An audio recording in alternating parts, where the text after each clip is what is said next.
तो चलो भाई, अब हम एलएलपी एक्ट स्टार्ट कर रहे हैं, लिमिटेड लाइबिलिटी पार्टनरशिप एक्ट 2008। अगर मैं इसके बारे में बात करूं, पहले बुक से स्टार्ट नहीं कर रहे हैं, पहले बहुत बेसिक बातें करते हैं इस चैप्टर को लेकर। हेडिंग क्या है?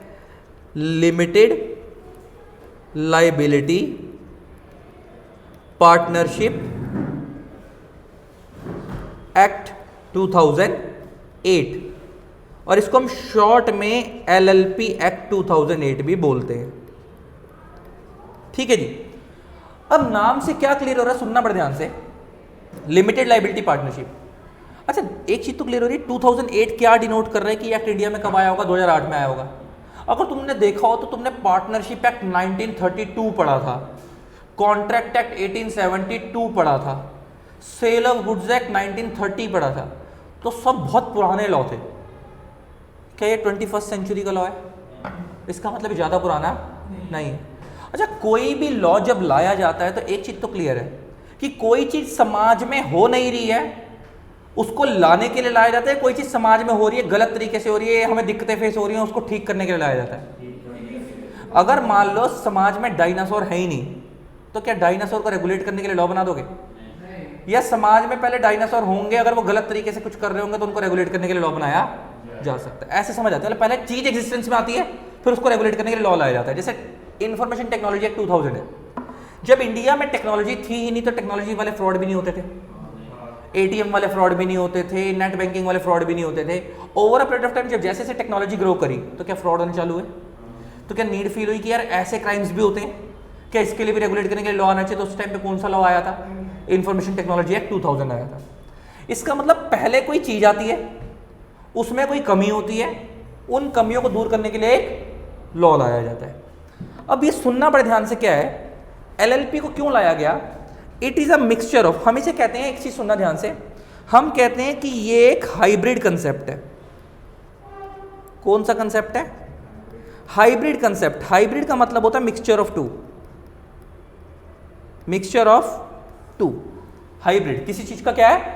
मिक्सचर है। अगर मैं आपसे बात करूं तो यहां पे किस चीज का मिक्सचर है ये? अगर मैं आपसे बात करूं तो ये कंपनी प्लस पार्टनरशिप का मिक्सचर है। कंपनी प्लस नॉर्मल पार्टनरशिप का क्या है? मिक्सचर है। हुआ क्या, कुछ चीजें कंपनीज की अच्छी हैं एंड कुछ चीजें पार्टनरशिप की अच्छी हैं, और हमें एक फील हुई कि यार पार्टनरशिप जो है वो बहुत स्लो एक्ट है, रेमेडीज नहीं है, रिलीफ नहीं है, कुछ नहीं है। कोई दिक्कत होगी तो नॉर्मल आपको पता है कोर्ट कचहरी में केस जाएगा, सालों साल चलेगा। लेकिन कंपनी में एक सबसे बड़ी खासियत क्या है कि साला अगर कोई दिक्कत होगी तो वहां पे एनसीएलटी है, इंस्टेंट रेमेडी मिलती है, 6 महीने साल भर में केस निपट जाता है। इसका मतलब वहां पे रेगुलेटरी बॉडीज भी हैं, वहां पे आपको पता है एमसीए भी है, वहां पे आरओसी भी है, वो हमारे ध्यान भी रखते हैं इन चीजों का, कुछ गलत हो रहा है क्या। और वो एक ऐसे लॉ है जो टाइम टू टाइम अपडेट भी होते हैं, अमेंड भी होते हैं, समय के हिसाब से चलते हैं। लेकिन on the other hand partnership 1932 का चलता आ रहा है, उसमें कोई दिक्कत है, मतलब कोई दिक्कत है तो वो पड़ी हुई है, वो आज तक अमेंड नहीं हुई। क्या बस वो पार्टनरशिप अगर अनरजिस्टर्ड है तो 100 रुपये से ऊपर केस नहीं कर सकते? क्या वो आज तक चल रहा है? वो पड़ा ही हुआ, आज तक चेंज नहीं हुआ। कोई दिक्कत हो गई तो आपको सब रजिस्ट्रार के स्टेट वाले के पास जाना है ना। कोई और दिक्कत हो गई तो धक्के खाने के लिए कहाँ जाओगे? नॉर्मल कोर्ट में जाओगे, तारीख पे तारीख चलती रहेगी। तो ये पार्टनरशिप का नुकसान है। तो इन्होंने क्या करा कि उसको रेगुलेट करने के लिए इन्होंने क्या करा, जो कंपनी लॉ की रेगुलेटरी बॉडीज हैं और जुडिशियल बॉडीज हैं वही सारी इन्होंने बोला कि एलएलपी पे भी लगेंगी। वही सारी किस पे लगेंगी? एलएलपी पे। इसका मतलब जैसे कंपनी लॉ के अंदर लॉ कौन बनाती है, रूल्स कौन बनाती है? Ministry of corporate affairs. LLP के रूल्स भी कौन बनाएगी? एमसीए। कंपनीज का अगर कोई डिस्प्यूट होता है तो केस कहां जाता है? एनसीएलटी पे। एलएलपी का डिस्प्यूट भी कहां जाता है? एनसीएलटी पे। इसका मतलब क्या, ये फीचर इन्होंने कंपनी से उठाया, ये फीचर इन्होंने कंपनी से उठाया। अब ऑन द अदर हैंड आगे बढ़ते हैं। क्या कंपनी लॉ एक स्ट्रिक्ट लॉ है? वहां पे हमें एक चीज पता है कि कंपनी लॉ एक रिजिड लॉ है, वहां पे कस्टमाइजेशन नहीं होती ज्यादा, मतलब जो लॉ में लिखा है वही मानना होता है ना। आप थोड़ा बहुत ही लिटिल बिट आपको जगह जगह पावर दी कि आप अपने हिसाब से डाल लो, अदरवाइज जो लॉ में लिखा वही मानना है। लेकिन हमने पढ़ा था कि जो पार्टनरशिप एक्ट है वो more of a customize law है।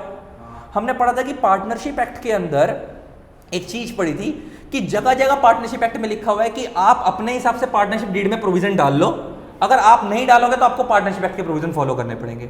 इसका मतलब, और कंपनी में क्या लिखा हुआ है, आपको यही फॉलो करना है, थोड़ी जगह पे आपको थोड़ा बहुत अपनी तरफ से ऐड करने का लाओ करा हुआ है। तो इसको हम इससे एक चीज समझ आई थी, मैं दोबारा समझाया था।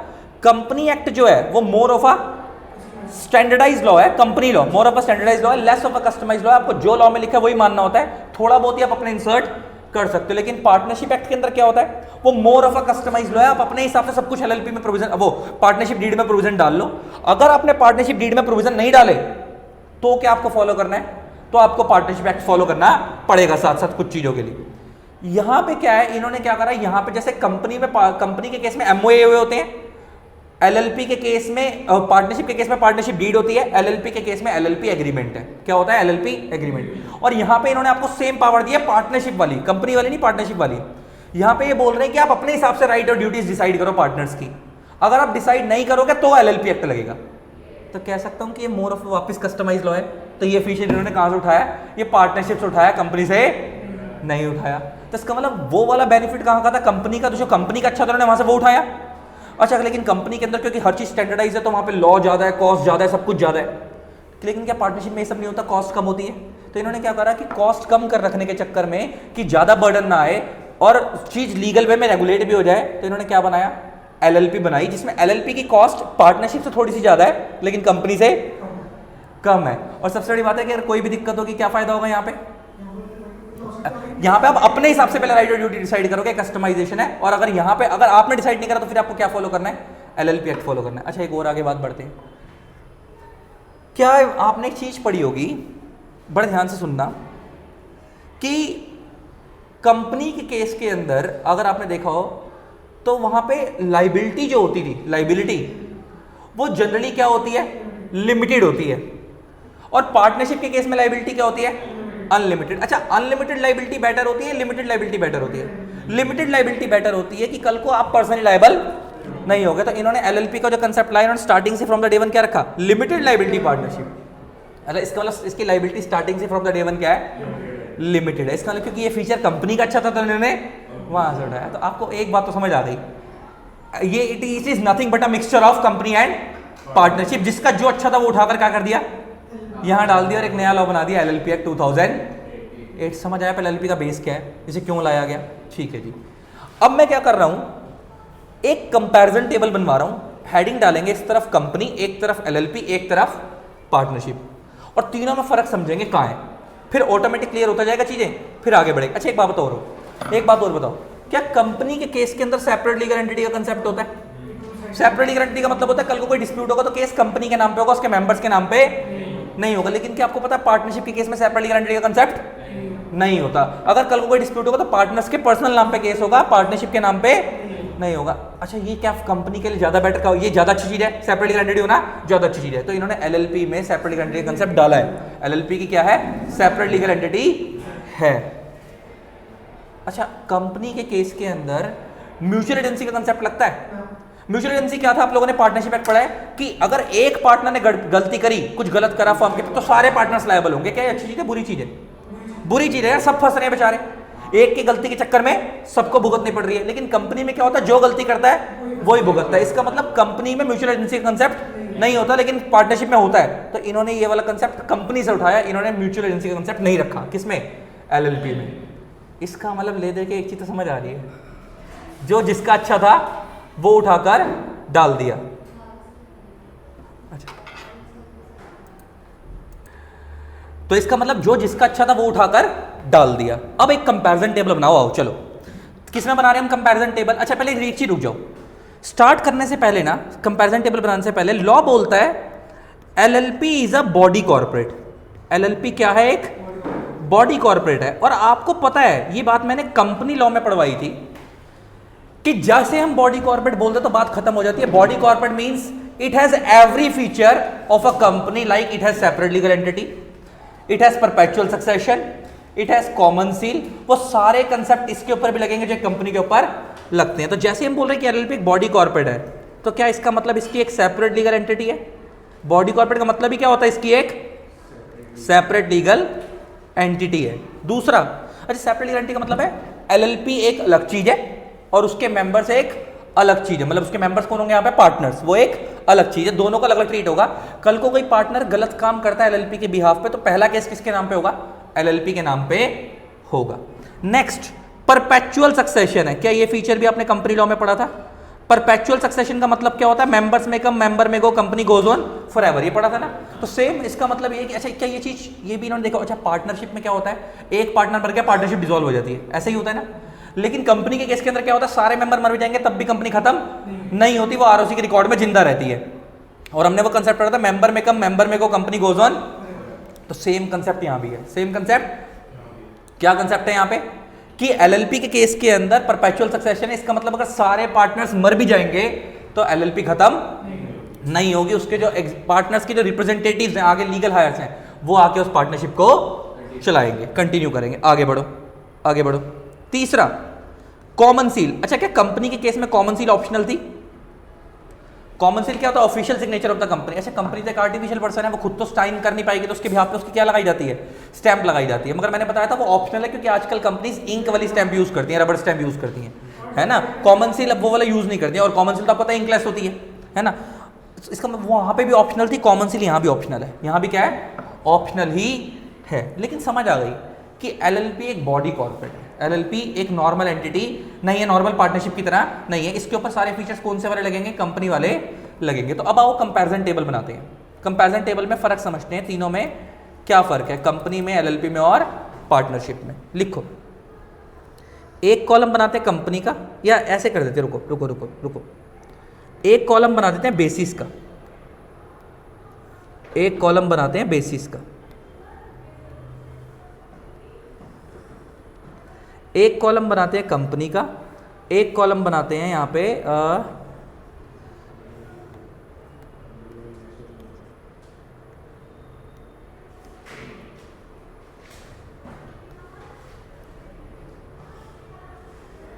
ठीक है जी। तो यहां बना रहे हैं बेसिस। फर्क समझेंगे ना, तीनों में फर्क कहां है? इधर लिखते हैं कंपनी, इधर लिखते हैं हम लोग पार्टनरशिप, एंड इधर लिखते हैं हम लोग एलएलपी, लिमिटेड लायबिलिटी पार्टनरशिप। ठीक है जी। सबसे पहला जो हम बेसिस बनाएंगे वो बनाएंगे गवर्न बाय, कि कंपनी किस एक्ट से गवर्न होती है, पार्टनरशिप किस एक्ट से गवर्न होती है, और एलएलपी किस एक्ट से गवर्न होती है। तो यहां पे लिखो गवर्न बाय, पहला ये है companies act 2013, 2013। Partnership govern by partnership act 1932, 1932। और LLP is govern by LLP act 2008। पहला फर्क कि अलग अलग एक्ट से गवर्न हो रही है, सबके डिफरेंट एक्ट है। ठीक है जी। Next next next next next registration. Sir India में अगर आप कंपनी बना रहे हो तो उसका रजिस्ट्रेशन मैंडेटरी है, राइट?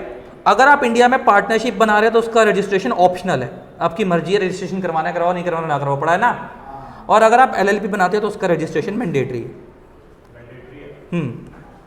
इंडिया में आप इसको ओरली नहीं चला सकते, इंडिया में आप एलएलपी को ओरली नहीं चला सकते। ठीक है जी। अब आगे बढ़ो। तीसरा फीचर लाइबिलिटी। क्या है? लाइबिलिटी। कंपनी के अंदर मैं लिख रहा हूं जनरली लिमिटेड। अच्छा, जनरली लिमिटेड क्यों लिख रहा हूं? क्योंकि कंपनी के अंदर अनलिमिटेड लाइबिलिटी वाली कंपनियां भी होती हैं, लेकिन वो बहुत रेयर लोग बनवाते हैं। मेनली वो कौन सी बनाते हैं?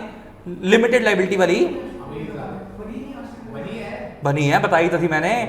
क्या हो गया? रेड चिली शाहरुख खान की जो थी, टेक महिंद्रा जो थी, पहले वो सब अनलिमिटेड थी, बाद में लिमिटेड में कन्वर्ट हुई है। तो इसका मतलब यहाँ पे हम लाइबिलिटी में लिखे तो कंपनी की क्या होती है? Generally limited. वैसे अनलिमिटेड लाइबिलिटी वाली भी होती है। पार्टनरशिप की ऑलवेज अनलिमिटेड लाइबिलिटी होती है, और एलएलपी के अंदर ऑलवेज लिमिटेड लाइबिलिटी होती है। अब ये लिमिटेड का मतलब समझ लो पहले क्या है। अच्छा, जब हम बोलते हैं कंपनी की लाइबिलिटी लिमिटेड है, तो लिमिटेड लाइबिलिटी का मतलब क्या है कि मान लो अगर एक मेंबर के पास कंपनी के 1 लाख रुपए के शेयर हैं, और उसने उन शेयर्स के ऊपर अभी 70,000 पे कर रखे, 30,000 उसके अनपेड है, कंपनी ने भी कॉल मनी मंगाई नहीं है, पड़ा है ना, फर्स्ट कॉल सेकंड कॉल। मान लो अभी कंपनी ने फर्स्ट कॉल में 70,000 रुपए मंगाए, तो 30,000 रुपए भी मंगाए नहीं है। और मान लो कंपनी के ऊपर 10 लाख रुपए का कर्जा है, तो वो 10 लाख रुपए का कर्जा देने के लिए लायबल नहीं है, वो खाली उतना ही पैसा चुकाएगा जितना उसके शेयर पे अनपेड रह गया। This is called limited liability company के केस में। अच्छा, जैसे कंपनी के केस में आप पैसा कैपिटल में लगाते हो, उसे हम कैपिटल बोलते हैं। यहाँ पे आप एलएलपी के केस में और पार्टनरशिप के केस में जब आप पैसा लगाते हो उसे हम कॉन्ट्रीब्यूशन बोलते हैं। पार्टनर्स का क्या बोलते हैं? कॉन्ट्रीब्यूशन। तो एलएलपी के केस में जो पार्टनर की लायबिलिटी होती है वो उतने एक्सटेंट तक होती है जितने का उसने कॉन्ट्रीब्यूशन देने की जिम्मेवारी करी थी। मान लो हर एक पार्टनर थे ए बी सी, 3 पार्टनर थे, एलएलपी का केस है। मान लो हर पार्टनर ने बोला 1-1 लाख रुपए कॉन्ट्रीब्यूट करेंगे, और मान लो भी सबने 60-60 हज़ार रुपए कॉन्ट्रीब्यूट करा है। और मान लो कल को अगर एलएलपी वाइंडिंग अप में चली जाती है, तो और एलएलपी का मान लो कर्जा है 50 लाख रुपए का, तो पार्टनर्स अपनी जेब से 50 लाख रुपए नहीं चुकाएंगे, एलएलपी उनसे खाली लास्ट कितना मंगा सकती है, जितने का उन्होंने कंट्रीब्यूशन करने को बोला था, तो उन्होंने 1-1 लाख करना था, 60-60 हजार करा तो उनसे लास्ट खाली कितना मंगाया जा सकता है, 40-40 हजार रुपए मंगाया जा सकता है। इसका मतलब पार्टनर्स की लायबिलिटी सिर्फ कितने एक्सटेंट तक होगी, जितने एक्सटेंट तक उन्होंने कंट्रीब्यूशन स्टार्टिंग में भरने की जिम्मेवारी करी थी, उसके ऊपर कंपनी के ऊपर एलएलपी के ऊपर कितनी लायबिलिटी उससे कोई लेना देना नहीं है। तो यहां पे भी हमने क्या लिख दिया, थर्ड शब्द लिमिटेड। ठीक है जी, आगे बढ़ो। Fourth point, separate legal entity. Separate legal entity, क्या कंपनी की सेपरेट लीगल एंटिटी होती है? यस। क्या पार्टनरशिप की सेपरेट लीगल एंटिटी होती है? नो। क्या एलएलपी की सेपरेट लीगल एंटिटी है? यस। ठीक है जी, यस नो यस।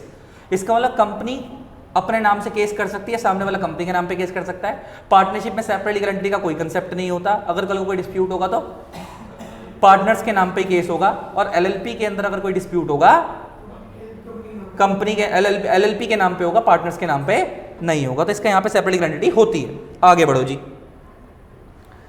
आगे बढ़ो, आगे बढ़ो। Fifth point, perpetual succession. Perpetual succession, क्या कंपनी के केस में परपेचुअल सक्सेशन होता है? यस। एलएलपी के केस में परपेचुअल सक्सेशन होता है? नो। सॉरी, पार्टनरशिप के केस में परपेचुअल सक्सेशन होता है? नो। एलएलपी के केस में परपेचुअल सक्सेशन होता है? यस। मेंबर्स में कम, मेंबर्स में को, company goes on forever. Share holder आते रहेंगे जाते रहेंगे, कंपनी हमेशा चलती रहेगी। अब आते हैं internal and external rules. 6 point क्या आता है? Internal and external rules. Company के इंटरनल एक्सटर्नल रूल्स कहां लिखे होते हैं? एमओए एंड एओए में, राइट। एलएलपी के, सॉरी, पार्टनरशिप के इंटरनल एक्सटर्नल रूल्स कहां लिखे होते हैं? पार्टनरशिप डीड में। और एलएलपी के इंटरनल एक्सटर्नल रूल्स कहां लिखे होते हैं? एलएलपी एग्रीमेंट में। तीनों जगह अलग अलग चीजें बन रही हैं, बात एक ही है, बात एक ही है। तो इंटरनल एक्सटर्नल रूल्स कहां कहां किसके लिखे होते हैं? कंपनी के कहां लिखे जाते हैं internal external rules? Memorandum article में। मेमोरेंडम में आपको पता है एक्सटर्नल रूल्स होते हैं, आर्टिकल्स में इंटरनल रूल्स होते हैं। पार्टनरशिप के इंटरनल एक्सटर्नल रूल्स कहां लिखे होते हैं? पार्टनरशिप डीड में। और एलएलपी के कहां लिखे होते हैं internal external rules? LLP agreement में। और आगे बढ़ो, और आगे बढ़ो। 7th point, compliance cost. एक कंप्लाइंस कॉस्ट मतलब अब जब आप एक पार्टनरशिप चला रहे हो, एक कंपनी चला रहे हो, उसको चलाने का खर्चा किस में ज्यादा आता है? किसका ज्यादा आता है? क्या कंपनीज के अंदर लॉ ज्यादा होते हैं? तो जब लॉ ज्यादा फॉलो करने तो कॉस्ट भी ज्यादा आएगी, तो यहां पे कॉस्ट हाई होती है। कंप्लाइंस कॉस्ट यहां पे क्या होती है? हाई। पार्टनरशिप के केस में कंप्लाइंस कॉस्ट लो होती है, एंड एलएलपी के केस में कंप्लाइंस कॉस्ट मीडियम होती है। मीडियम भी कहते हैं और कुछ लोग इसको लॉ भी कहते हैं। मीडियम भी हो सकती है, लॉ भी हो सकती है, डिपेंड करता है कि आपकी एलएलपी कितनी छोटी कितनी बड़ी है, उस पर डिपेंड करेगा। हाँ भाई, ये फर्क समझ आ गया? ठीक है जी, और आगे बढ़ो। तुम्हें फर्क समझ आ रहा है? नेक्स्ट पॉइंट आता है म्यूचुअल एजेंसी। नेक्स्ट पॉइंट क्या आता है जी? Mutual agency. म्यूचुअल एजेंसी, हाँ भाई, म्यूचुअल एजेंसी का मतलब क्या होता है कि अगर एक पार्टनर ने फर्म के बिहाफ पे डीलिंग करी है तो पूरा अकेला लायबल नहीं होगा, कल कोई भी दिक्कत होगी पूरी फर्म के सारे पार्टनर्स लायबल होंगे। लेकिन कंपनी के केस में क्या होता है कि जिसने गलती करी वही लायबल होता है, बाकी डायरेक्टर्स लायबल नहीं होते। तो इसका मैं कह सकता हूं कि यहां पे म्यूचुअल एजेंसी नहीं होती कंपनी के केस में, पार्टनरशिप के केस में होती है, एलएलपी के केस में नहीं होती। ठीक है जी, ये बेसिस ऑफ डिफरेंस समझ आ गया? और आगे बढ़े? ठीक है, नेक्स्ट पॉइंट पे आओ।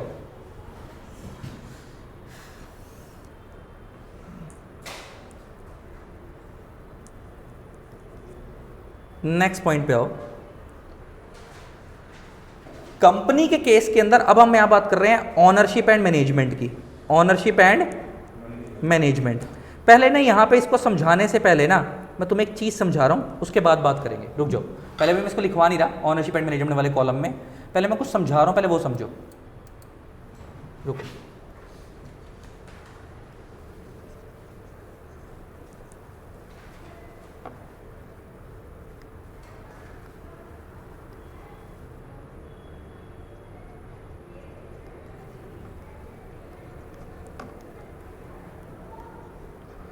Ownership and management, right. अभी इसको मैं समझाने से पहले ना कुछ लिखवा रहा हूँ, वो लिखो फटाफट। आओ देखो एक बात बताओ, कंपनी के केस के अंदर, पहले कंपनी के हिसाब से बात कर रहे हैं। मान लो अगर आप एक कंपनी बना रहे हो, एक्स प्राइवेट लिमिटेड। अच्छा, किसी भी कंपनी को अगर आप बनाते हो तो उसकी फंक्शनिंग दो पार्ट में डिवाइड होती है। एक होते हैं ओनर्स, एक होते हैं डायरेक्टर्स। ठीक है जी, एक होते हैं ओनर्स, एक होते हैं डायरेक्टर्स। अच्छा, ओनर्स कौन होते हैं? शेयर होल्डर्स, जो कंपनी को फंड्स दे रहे हैं। शेयर होल्डर्स ये कंपनी को क्या देते हैं? फंड्स देते हैं। डायरेक्टर्स कौन होते हैं? कंपनी की मैनेजमेंट। ये क्या करते हैं? कंपनी को मैनेज करते हैं। और आपने पढ़ाई की, अगर इंडिया में किसी भी प्राइवेट कंपनी को बनाना हो तो मिनिमम 2 मेंबर चाहिए होते हैं एंड मिनिमम 2 डायरेक्टर चाहिए होते हैं। किसी भी प्राइवेट कंपनी को बनाना है तो 2 मेंबर और 2 डायरेक्टर चाहिए। और आप लोगों ने कंपनी लॉ में यह भी पढ़ा है कि आप चाहो तो मेंबर जिसको बना रहे हो उसको डायरेक्टर ना बनाओ, आप चाहो तो जिसको डायरेक्टर बना रहे हो उसको मेंबर ना बनाओ, चाहो तब दोनों एक को भी बना लो, आपकी चॉइस होती है। मतलब क्या हर चीज चॉइस है? क्या हम ऐसा कर सकते हैं? मान लो ए और बी को मेंबर बना दिया, ए और बी को क्या बना दिया? इस शेयर होल्डर्स को हम क्या बोलते हैं? मेंबर भी बोलते हैं, याद रखना। मान लो ए और बी को मेंबर बना दिया, इनको शेयर होल्डर बना दिया। शेयर होल्डर ये हैं, लेकिन ये कह रहे हैं कि हम खाली पैसा लगाएंगे, हम मैनेजमेंट नहीं संभालेंगे। और इन्होंने डायरेक्टर बना दिया सी और डी को। डायरेक्टर क्या बना दिया? सी और डी को। ऐसा भी कर सकते हैं।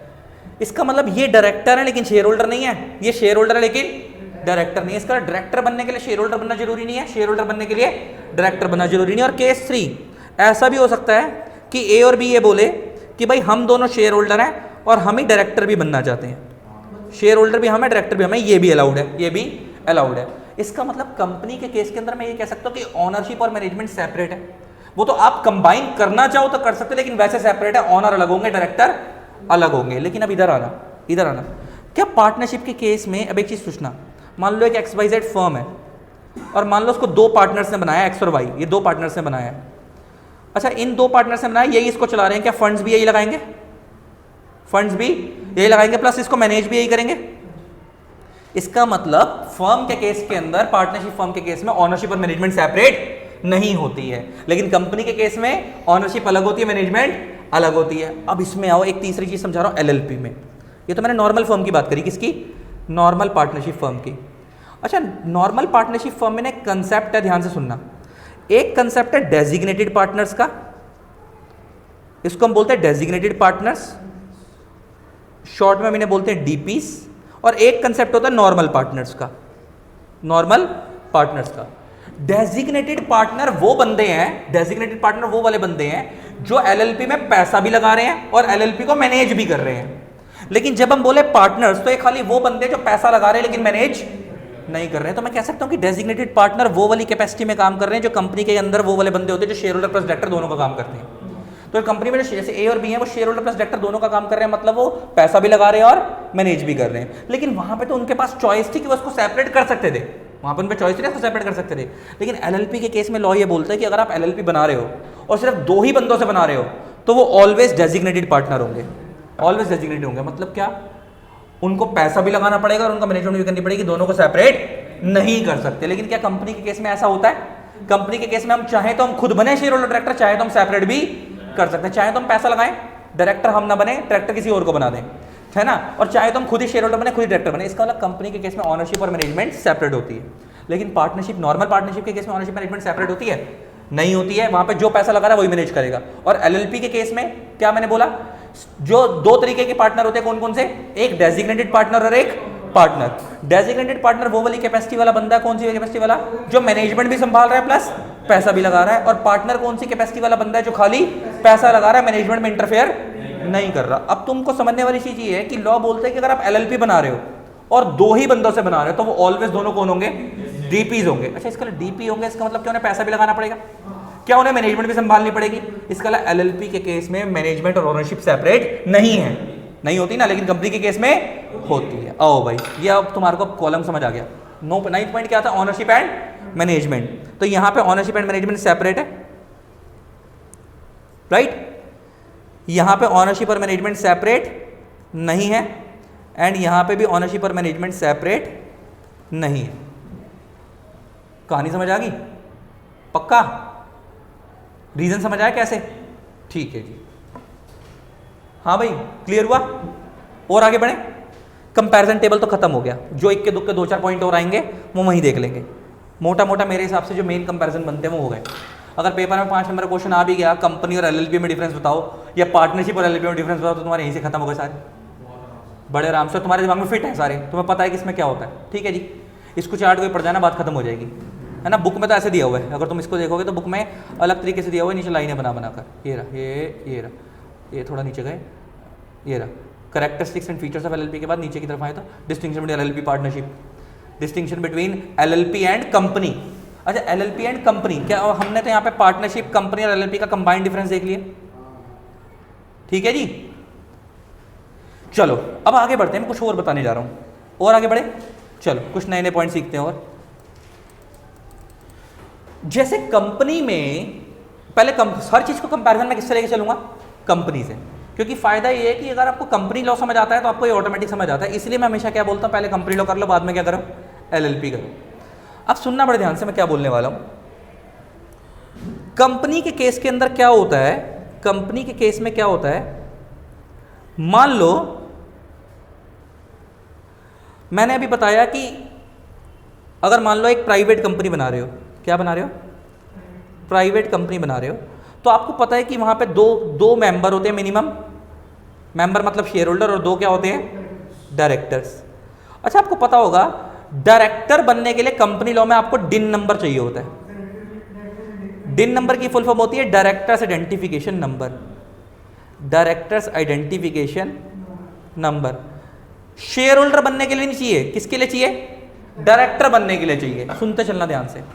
अगर मान लो हम एक कंपनी के अंदर एक्स और वाई हैं, ये दोनों मेंबर हैं, शेयर होल्डर हैं, प्लस यही दोनों डायरेक्टर भी बनना चाहते हैं, ये दोनों क्या बनना चाहते हैं, डायरेक्टर भी बनना चाहते हैं, तो इनको सरकार से क्या लेना पड़ेगा, डिन नंबर लेना पड़ेगा। डिन नंबर क्या होता है, एक यूनिक आइडेंटिफिकेशन नंबर होता है। क्या होता है ये, एक यूनिक आइडेंटिफिकेशन नंबर होता है।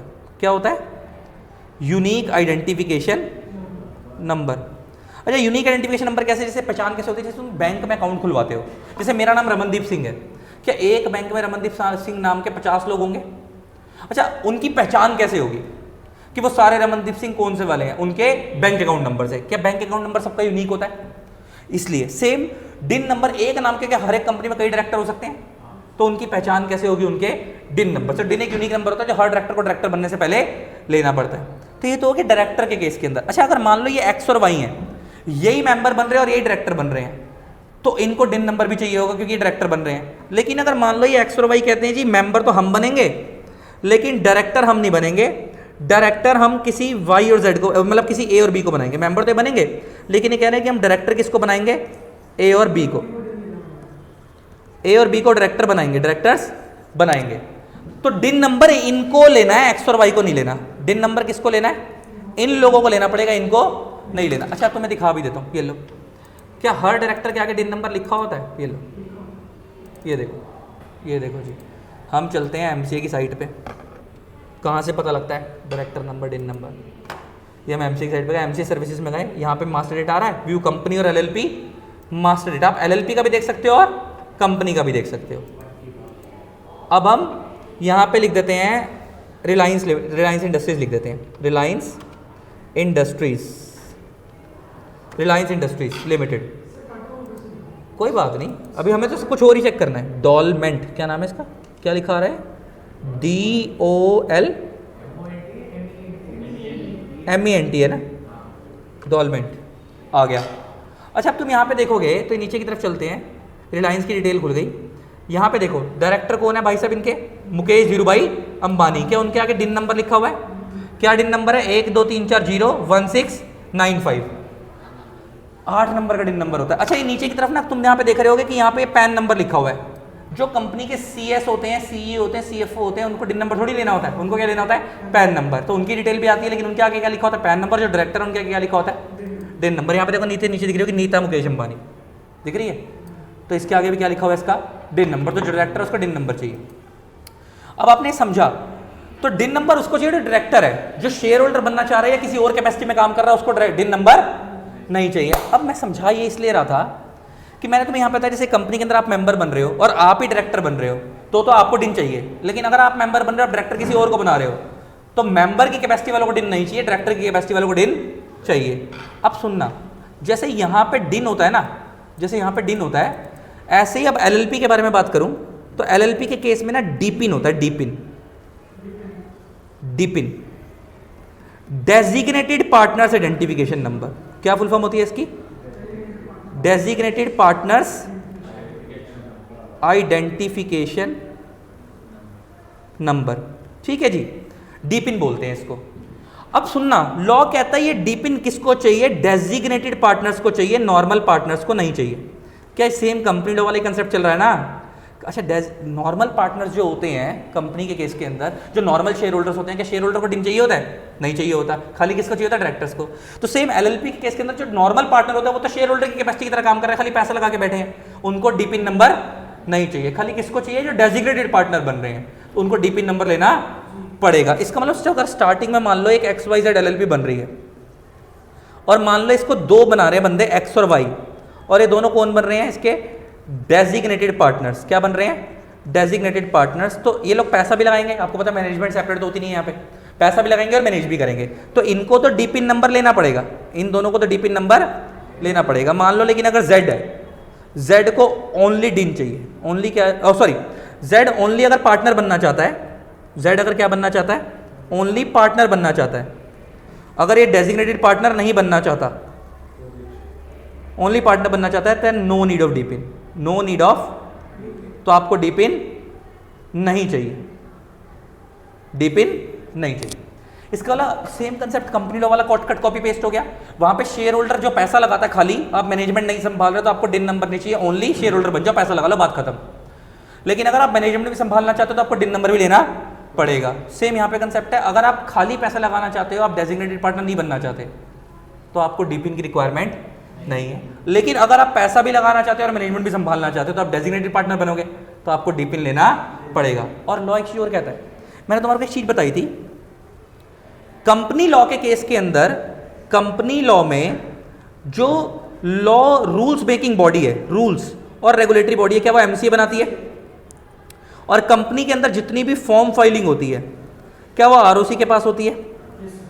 लॉ कहता है same concept goes with LLP, same apply होगा किस पे?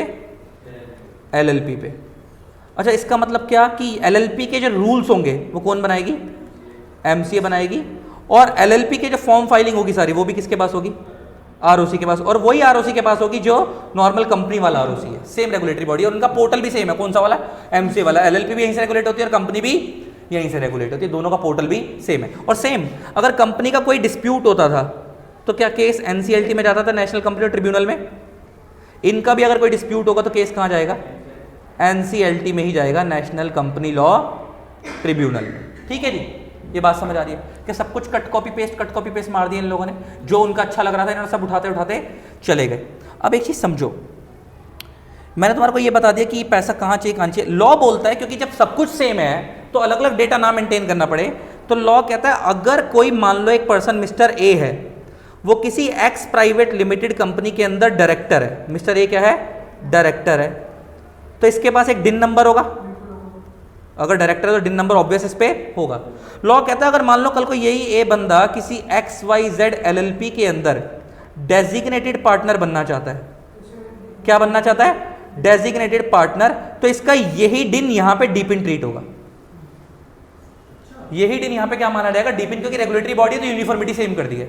इसका मतलब आपको अलग से डीपिन लेने की जरूरत नहीं है। इसका अगर कोई बंदा एलएलपी में पहले से डीपिन डेजिग्नेटेड पार्टनर बना होता है और वो आप कंपनी में डायरेक्टर बनना चाहता है, तो उसका वही डीपिन यहाँ पे डिन माना जाएगा। और अगर कोई कंपनी में डायरेक्टर है उसके बाद डिन है, तो यहाँ पे क्या माना जाएगा? डीपिन माना जाएगा। तो डिन और डीपिन बोथ आर सेम थिंग, बस शब्द अलग अलग है, कहाँ यूज होंगे। डीपिन शब्द कहाँ यूज होगा? एलएलपी के केस में, और कंपनी के केस में शब्द क्या यूज होगा? डिन यूज होगा। अदरवाइज दोनों माल एक ही है। अगर आप डायरेक्टर हो तो कंपनी के केस के अंदर बाद में आप किसी एलएलपी में डेजिग्नेटेड पार्टनर बनना चाहते हो, वही डिन क्या कहलाएगा? वहाँ पे डीपिन कहलाएगा, आपको अलग से कुछ नहीं लेना। और अगर आप किसी एलएलपी में डेजिग्नेटेड पार्टनर हो और आप कंपनी में क्या बनना चाहते हो? डायरेक्टर, तो वही डीपिन क्या बन जाएगा यहाँ पे आके? डिन। और एक चीज और आपको पता होगा, एक डायरेक्टर, तो मैं नॉलेज के लिए बता रहा हूँ, एक डायरेक्टर 20 कंपनियों में डायरेक्टर बन सकता है। एक डायरेक्टर कितनी कंपनी में डायरेक्टर बन सकता है? 20 कंपनियों में। तो 20 कंपनियों में डायरेक्टर बनने के लिए उसको 20 दिन नहीं लेने होते, एक ही दिन 20 कंपनियों में एप्लीकेबल होता है। एक ही बार वो अलग, हाँ, एक बार में अलग अलग कंपनी बनना चाहे तो बन सकता है, और उसके लिए एक ही जगह सब जगह क्या काम आएगा? एक ही दिन काम आएगा। सब जगह सिमिलर कंसेप्ट है, समझ आ गई ये बात। अब आपका एलएलपी का बेस बन गया है, तुम्हारे 6 पेज खत्म हो गए एलएलपी के बुक के, पढ़े आओ चलो।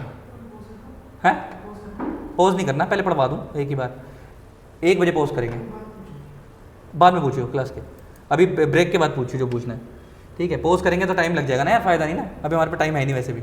आओ पढ़ो पढ़ो पढ़ो पढ़ो पढ़ो पढ़ो। अच्छा एक चीज़ और, यहीं रुक जाओ यार, एक बात और कर लूँ फिर आगे बढ़ेंगे। एक छोटी सी चीज़ और, ये कंसेप्ट और खत्म कर दें उसके बाद क्लियर हो जाएगा। अच्छा एक कंपनी है, मान लो एक्स प्राइवेट लिमिटेड, अगर मान लो कोई मिस्टर ए इस कंपनी में शेयर होल्डर बनना चाहता है, कोई, अच्छा मिस्टर ए कौन है? इंडिविजुअल है, क्या ये शेयर होल्डर इस कंपनी में बन सकता है? ए अपने नाम से, ये कौन है? इंडिविजुअल, क्या ये अपने नाम से शेयर खरीद सकता है? बिल्कुल खरीद सकता है, अलाउड है। और मान लो अगर इस एक्स प्राइवेट लिमिटेड के अंदर कोई वाई प्राइवेट लिमिटेड भी इस कंपनी की शेयर होल्डर बनना चाहती है, एक कंपनी भी दूसरी कंपनी की क्या बनना चाहती है? शेयर होल्डर बनना चाहती है, तो क्या ये भी बन सकती है? देखा जाए ये तो एक क्या है, ये तो एक कंपनी है, ये तो एक सेपरेट लीगल एंटिटी है, लेकिन क्या ये भी बन सकती है? बिल्कुल बन सकती है, कि कंपनी की खुद की एक पहचान है, कंपनी एक आर्टिफिशियल पर्सन है, तो ये भी अपने नाम से क्या कर सकती है? शेयर खरीद सकती है, राइट।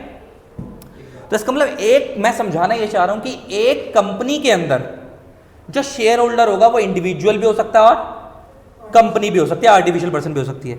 अच्छा लेकिन मैं उल्टा कर, अच्छा एक चीज और, अगर मान लो कोई पार्टनरशिप फर्म है, क्या है? पार्टनरशिप फर्म, और उसके अंदर अगर मान लो मिस्टर ए बंदा जो है वो पार्टनर बनना चाहता है, तो मिस्टर ए तो कौन है? इंडिविजुअल है, क्या ये पार्टनर बन सकता है? बिल्कुल बन सकता है, इंडिविजुअल तो पार्टनर बनते ही हैं। अगर मान लो कोई एक्स प्राइवेट लिमिटेड कंपनी, इस मान लो इस पार्टनरशिप फर्म का नाम XYZ फर्म है, और कोई एक्स प्राइवेट लिमिटेड कंपनी इस कंपनी के अंदर पार्टनर बनना चाहती है, तो ये बन सकती है, ये भी बन सकती है, बिल्कुल बन सकती है, अलाउड है। क्यों? कंपनी की सेपरेट लीगल एंटिटी होती है, ये बन सकती है, कोई दिक्कत नहीं है। तो एक चीज समझ आ रही है, अभी तीसरी बात करूंगा ना वहां दिक्कत होगी, कि एक कंपनी के अंदर एक शेयर होल्डर कोई कंपनी भी बन सकती है और कोई इंडिविजुअल भी बन सकता है। सिमिलरली एक पार्टनरशिप फर्म के अंदर एक पार्टनर कोई इंडिविजुअल भी बन सकता है और कोई आर्टिफिशियल पर्सन कंपनी भी बन सकती है। लेकिन अब आते हैं उल्टा, तीसरा, नहीं अभी हम पहले कंपनी की बात कर रहा हूं। मान लो एक कंपनी है XYZ x limited, x private limited, मान लो कोई कंपनी है एक्स प्राइवेट लिमिटेड, एक कंपनी मान लेते हैं, और इस कंपनी के अंदर मान लो एक मिस्टर ए शेयर होल्डर बनना चाहता है, ये शेयर होल्डर बनना चाहता है, बन सकता है, अलाउड है। एक मान लो एक वाई प्राइवेट लिमिटेड एक कंपनी है, ये इस कंपनी के अंदर शेयर होल्डर बनना चाहती है, ये भी बन सकती है, अलाउड है। लेकिन एक XYZ फर्म है, नॉर्मल फर्म है, और वो इस कंपनी के अंदर शेयर होल्डर बनना चाहती है, तो वो नहीं बन सकती। क्यों? क्योंकि सर पार्टनरशिप फर्म की सेपरेट लीगल एंटिटी नहीं होती, सेपरेट लीगल एंटिटी नहीं होती, तो पार्टनरशिप फर्म अपने नाम से शेयर्स नहीं खरीद सकती। इसका मतलब पार्टनरशिप फर्म का पार्टनर इस कंपनी में शेयर होल्डर बन सकता है, लेकिन पार्टनरशिप फर्म अपने नाम से शेयर होल्डर पार्टनरशिप कंपनी के अंदर नहीं बन सकती। लेकिन उल्टा हो सकता है, पार्टनरशिप फर्म के अंदर कंपनी पार्टनर बन सकती है, क्योंकि कंपनी की सेपरेट लीगल एंटिटी होती है, लेकिन पार्टनरशिप फर्म कंपनी के अंदर वो मेंबर नहीं बन सकती। क्यों? क्योंकि पार्टनरशिप फर्म की सेपरेट लीगल एंटिटी नहीं होती। बात क्लियर हो गई जी? अब मैंने तुम्हें बोला LLP, अब LLP की तो सेपरेट लीगल एंटिटी होती है, तो same concept goes with LLP also. तो इसका मतलब LLP के अंदर अगर कोई इंडिविजुअल बंदा क्या बनना चाहे, पार्टनर बनना चाहे, LLP के अंदर बन सकता है। LLP के अंदर कोई कंपनी पार्टनर बनना चाहे, बन सकती है। मगर अब उल्टा चलते हैं, अगर LLP किसी कंपनी के अंदर पार्टनर बनना चाहे तो भी बन सकती है ना।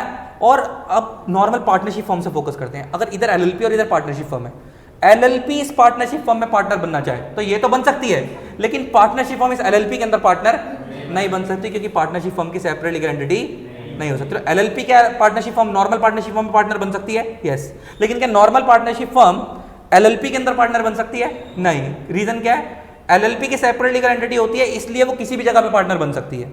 कंपनी में वो मेंबर बन सकती है, नॉर्मल पार्टनरशिप में पार्टनर बन सकती है, लेकिन नॉर्मल पार्टनरशिप फर्म की सेपरेट लीगल एंटिटी नहीं होती, इसलिए ना तो वो कंपनी में शेयर होल्डर बन सकती, ना वो LLP के अंदर पार्टनर बन सकते। लेकिन उसके जो मेंबर्स हैं, LLP के जो उस पार्टनरशिप के जो पार्टनर्स हैं, वो एक नॉर्मल कंपनी में शेयर होल्डर भी बन सकते हैं और वो एक LLP के अंदर पार्टनर भी बन सकते हैं। अब क्लियर हो गया जी? पक्का?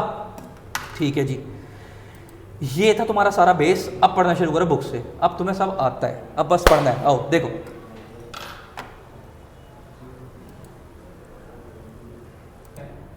अब बुक से पढ़ना शुरू करो। अब देखो ये क्या कहता है, देखो क्या कहता है, LLP limited liability partnership is an incorporated partnership. यहीं फोकस कर लो।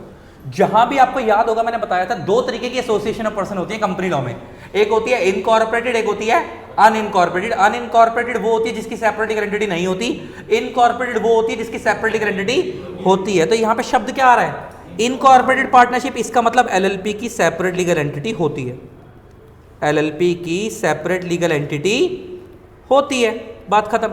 और सेपरेट लीगल एंटिटी का मतलब इसकी खुद की एक पहचान है। आगे बढ़ो, जो कि फॉर्म्ड और रजिस्टर कहां पे हो रही है, under LLP act with the limited liability and perpetual succession. के इनकी लिमिटेड लाइबिलिटी होती है, नाम से क्लियर है लिमिटेड लाइबिलिटी के, यहाँ पे सिर्फ पार्टनर सिर्फ उतना ही कंट्रीब्यूट करेंगे जितने की उन्होंने जिम्मेवारी भरी थी। और परपेचुअल सक्सेशन का मतलब कि अगर सारे पार्टनर्स मर भी जाएंगे तब भी पार्टनरशिप कंटिन्यू रहेगी। आगे, the act came into force for most on 31 March 2019 followed by it's rules on April 1, 2014। Act कब आया, 2009 के अंदर, लेकिन जो इसके मेजरली, अच्छा 31 मार्च 2009 को इसके मेजर सेक्शन अप्लाई हो गए थे। अच्छा एक्ट क्या है 2008 का, मतलब बना कब होगा 8 में, मेजर सेक्शंस इफेक्टिव कब से हुए 2009 में 31 मार्च से, और इसके रूल्स कब से आए थे 1 अप्रैल से, और 2 अप्रैल को इंडिया में पहली एलएलपी बन भी गई थी। 2 अप्रैल को इंडिया में किसी बंदे ने पहली एलएलपी रजिस्टर करवा भी ली थी, लिखा है ना, first LLP was incorporated on 2 अप्रैल 2009, मतलब 1 अप्रैल को रूल बने, 2 अप्रैल को पहली एलएलपी इंडिया में बन गई। आगे, the arrival of the much desired and long awaited LLP act was result of the efforts of several committees. बहुत सारी कमिटीज थी इनके पीछे। अच्छा तेरे को पता है हर एक ग्रुप की एडवाइजरी कमेटी, जैसे तुम्हारे को पता है रतन टाटा ग्रुप की एडवाइजरी कमेटी है, जे ईरानी कमेटी, ऐसे हर एक कंपनीज की अलग अलग एडवाइजरी कमेटी, जैसे कुमार बंगला बिरला कमेटी भी बनी हुई है। तो कह रहा है उस टाइम पे इंडिया में बहुत सारी कमेटीज थी, Bhatt committee, Naik committee, Abiduddin committee, Gupta committee, Naresh Chandra committee और जे ईरानी कमेटी। ये इंडिया में बहुत सारी कमेटीज थी। जो इनका काम क्या होता है कमेटीज का, जो कॉर्पोरेट वर्ल्ड को एनालाइज करके बताती है कि क्या बुरा चल रहा है और क्या अच्छा चल रहा है, और उनकी रिकमेंडेशन के बेस पे नए लॉ इंडिया में लाए जाते हैं। ऐसा आपको पता कंपनी लॉ भी जो था, जो कंपनी एक्ट 2013 है, अगर आपको पता वो भी जे ईरानी कमेटी की रिकमेंडेशन पे ही आया था। और ये एलएलपी एक्ट भी किसके कमेटी की रिकमेंडेशन पे आया, जे ईरानी। और जे ईरानी किस ग्रुप की कमेटी है, टाटा ग्रुप की कमेटी है। और आपको समझ आता होगा टाटा ग्रुप को वैसे भी लॉ फॉलो करने के मामले में बहुत अच्छा माना जाता है, इसलिए उनकी हमेशा एडवाइस ली जाती है हर जगह पे। आगे बढ़ो। अच्छा ऐसा नहीं है कि खाली जे ईरानी कमेटी रतन टाटा ग्रुप को एडवाइस देती है, और भी ग्रुप्स को देती है, लेकिन मेजर फोकस इनका किन पे है, टाटा ग्रुप पे। अच्छा एलएलपी इज व्यूड एज, ये पेपर में आई हुई लाइन है, LLP is viewed as an alternate corporate business vehicle. अच्छा नाम से क्लियर, रुक जाओ। अच्छा कॉर्पोरेट बिजनेस व्हीकल मतलब बिजनेस को चलाने के लिए बिजनेस व्हीकल, देखो हम बिजनेस चला रहे हो ना, तो चलाने का मतलब वो कह रहा है व्हीकल, धंधा। जब धंधा चला रहे हो उसको चलाने के, अच्छा इंडिया में धंधा चलाने के कई रास्ते हैं, कंपनी बना लो, पार्टनरशिप बना लो, है ना, सोल प्रोप्राइटरशिप बना लो, एचएफ बना लो। तो कह रहे एक नया मोड पैदा करा जिसका नाम क्या था, एलएलपी। इसलिए नाम क्या इसका, alternate corporate business vehicle. Alternate क्यों बोल रहे हैं, क्योंकि पहले से कुछ कंपनी वगैरह थी, ऑल्टरनेट में एक और दिया कि अगर कंपनी नहीं बनाना चाहते तो किस में आ जाओ, एलएलपी में आ जाओ, पार्टनरशिप नहीं बनाना चाहते तो किस में आ जाओ, इसलिए इसको नाम क्या दिया, ऑल्टरनेट कॉर्पोरेट बिजनेस व्हीकल। आगे, अच्छा इसका फायदा क्या है, that provide the benefit of limited liability but allow its partners, ये लाइन बड़ी इंपॉर्टेंट है, the flexibility of organizing their internal structure as a partnership based on mutually arrived agreement. यहीं रुक जाओ, म्यूचुअली अराइव्ड एग्रीमेंट इसका मतलब क्या है, म्यूचुअल अराइव्ड एग्रीमेंट मतलब मैंने तुम्हारा क्या बताया था, कंपनी लॉ के अंदर एमओए एओए के अंदर आप जो भी चीज़ लिखते हो वो एज पर लॉ लिखते हो, और मोर ऑफ अ स्टैंडर्डाइज होता है, जितना आपको लॉ ने बोला आप उतना ही लिखोगे, अपनी चीज़ें बहुत कम इंसर्ट कर पाते हो, बहुत लिटिल बिट जगह पे आपको फ्रीडम दी हुई है। लेकिन पार्टनरशिप में आपको हर जगह फ्रीडम दी हुई है। आपने पढ़ा था subject to the partnership deed, subject to the agreement, ऐसे ऐसे करके लिखा हुआ था कि आप अपने हिसाब से राइट ड्यूटी डिसाइड करो पार्टनर्स के, सब कुछ अपने हिसाब से डिसाइड करो पार्टनर्स कैसे करेंगे कैसे नहीं करेंगे। अगर वो साइलेंट है तो आपको क्या फॉलो करना है, पार्टनरशिप डीड। इसका मतलब partnership more of a customized law, आप अपने हिसाब से डिसाइड करते हो, है ना, लिटिल बिट आप अगर आप फॉलो, अगर आप अपने हिसाब से डिसाइड नहीं करें तो आपको एक्ट फॉलो करना है। तो कह रहा है यहाँ पे भी सेम है, कह रहा है लाइबिलिटी तो लिमिटेड है, कंपनी वाली बात कर दी, ये फीचर कहाँ से उठाया, लिमिटेड लाइबिलिटी वाला कंपनी वाला, लेकिन कह रहा है आपको इंटरनल स्ट्रक्चर ऑर्गेनाइज करने के लिए क्या दे दिया है, फ्रीडम दे दी है, फ्लेक्सिबिलिटी दे दी कि आप अपने हिसाब से डिसाइड करो एज पर एग्रीमेंट। और एग्रीमेंट का मतलब क्या, एलएलपी एग्रीमेंट। तो इसका मतलब क्या हो गया कि अगर आप पार्टनर्स के राइट्स और ड्यूटीज अपने हिसाब से डिसाइड करो, अगर वो साइलेंट होंगे तो पार्टनर तो एलएलपी एक्ट फॉलो करना है। तो क्या ये पार्टनरशिप से फीचर उठाया इन लोगों ने, ये कंपनी से नहीं उठाया। तो और लिमिटेड लायबिलिटी वाला फीचर कहाँ से उठाया, कंपनी से। तो कुछ वहाँ का कुछ यहाँ का। इसका मतलब कह सकते हैं यहाँ पे भी हम लिख सकते हैं LLP is more of a customize law, more of a customize law, मतलब आपको एज इट इज लॉ ही फॉलो करना है। हाँ, अगर लॉ में दिक्कत, मतलब सॉरी, लॉ फॉलो करना है मतलब आपको अपने हिसाब से डिसाइड करना है सब कुछ। अगर आप अपने हिसाब से राइट ड्यूटी डिसाइड नहीं कर रहे पार्टनर्स की, तो फिर क्या करना पड़ेगा, LLP एक्ट फॉलो करना पड़ेगा। अच्छा, LLP form would enable entrepreneurs professionals providing goods और सर्विसेज ऑफ एनी काइंड और एंगेज इन साइंटिफिक टेक्निकल, आप किसी भी पर्पस के लिए वो कह रहा है LLP बना सकते हो। अब आता है LLP एक्ट, कह रहा है LLP एक्ट में टोटल में 81 सेक्शंस हैं एंड 4 शेड्यूल्स हैं। अच्छा, आपको पता होगा, अगर जब मैंने आपको कंपनी लॉ बताया था तो आपको याद होगा ना, मैंने बताया था कंपनी लॉ के अंदर 470 सेक्शंस एंड 7 शेड्यूल्स हैं, बताई थी मैंने बात ना। तो जैसे कंपनी लॉ है, जैसे कंपनी लॉ में क्या था, टोटल में 470 सेक्शंस थे प्लस 7 शेड्यूल्स थे। सिमिलरली LLP के अंदर वो क्या कह रहा है, 81 सेक्शंस हैं टोटल में। कितने सेक्शंस हैं, 81 प्लस 4 शेड्यूल्स हैं। अच्छा, शेड्यूल में देखो, सेक्शन में तो प्रोविजंस होते हैं, सेक्शन में तो क्या होते हैं, प्रोविजंस। शेड्यूल में क्या होते हैं, फॉर्मेट्स। शेड्यूल में क्या होते हैं, फॉर्मेट। जैसे आप लोगों ने अकाउंट्स में बैलेंस शीट बनाते हैं शेड्यूल 3 के अकॉर्डिंग, तो शेड्यूल 3 का जो फॉर्मेट दिया हुआ है, वो फॉर्मेट जो बैलेंस शीट का बनाते हैं वो कहाँ दिया हुआ है, शेड्यूल 3 में। तो शेड्यूल में क्या होते हैं, फॉर्मेट। तो सेम यहाँ पे भी 4 शेड्यूल, उसमें क्या दिए होंगे, फॉर्मेट, और जो मेन प्रोविजन है वो कहाँ दिए होंगे, 81 सेक्शंस में। क्या same cut copy paste company law वाला स्ट्रक्चर चल रहा है ना। आगे बढ़ो, आगे देखो क्या कहता है। अब वो कह रहा है, बता भी रहा है, देखो चारों शेड्यूल्स किस किस चीज में डील करते हैं, बड़ा ध्यान से सुनना। पहला कह रहा है फर्स्ट शेड्यूल है, अब सुनना बड़े ध्यान से, ये बड़ा इंपॉर्टेंट है।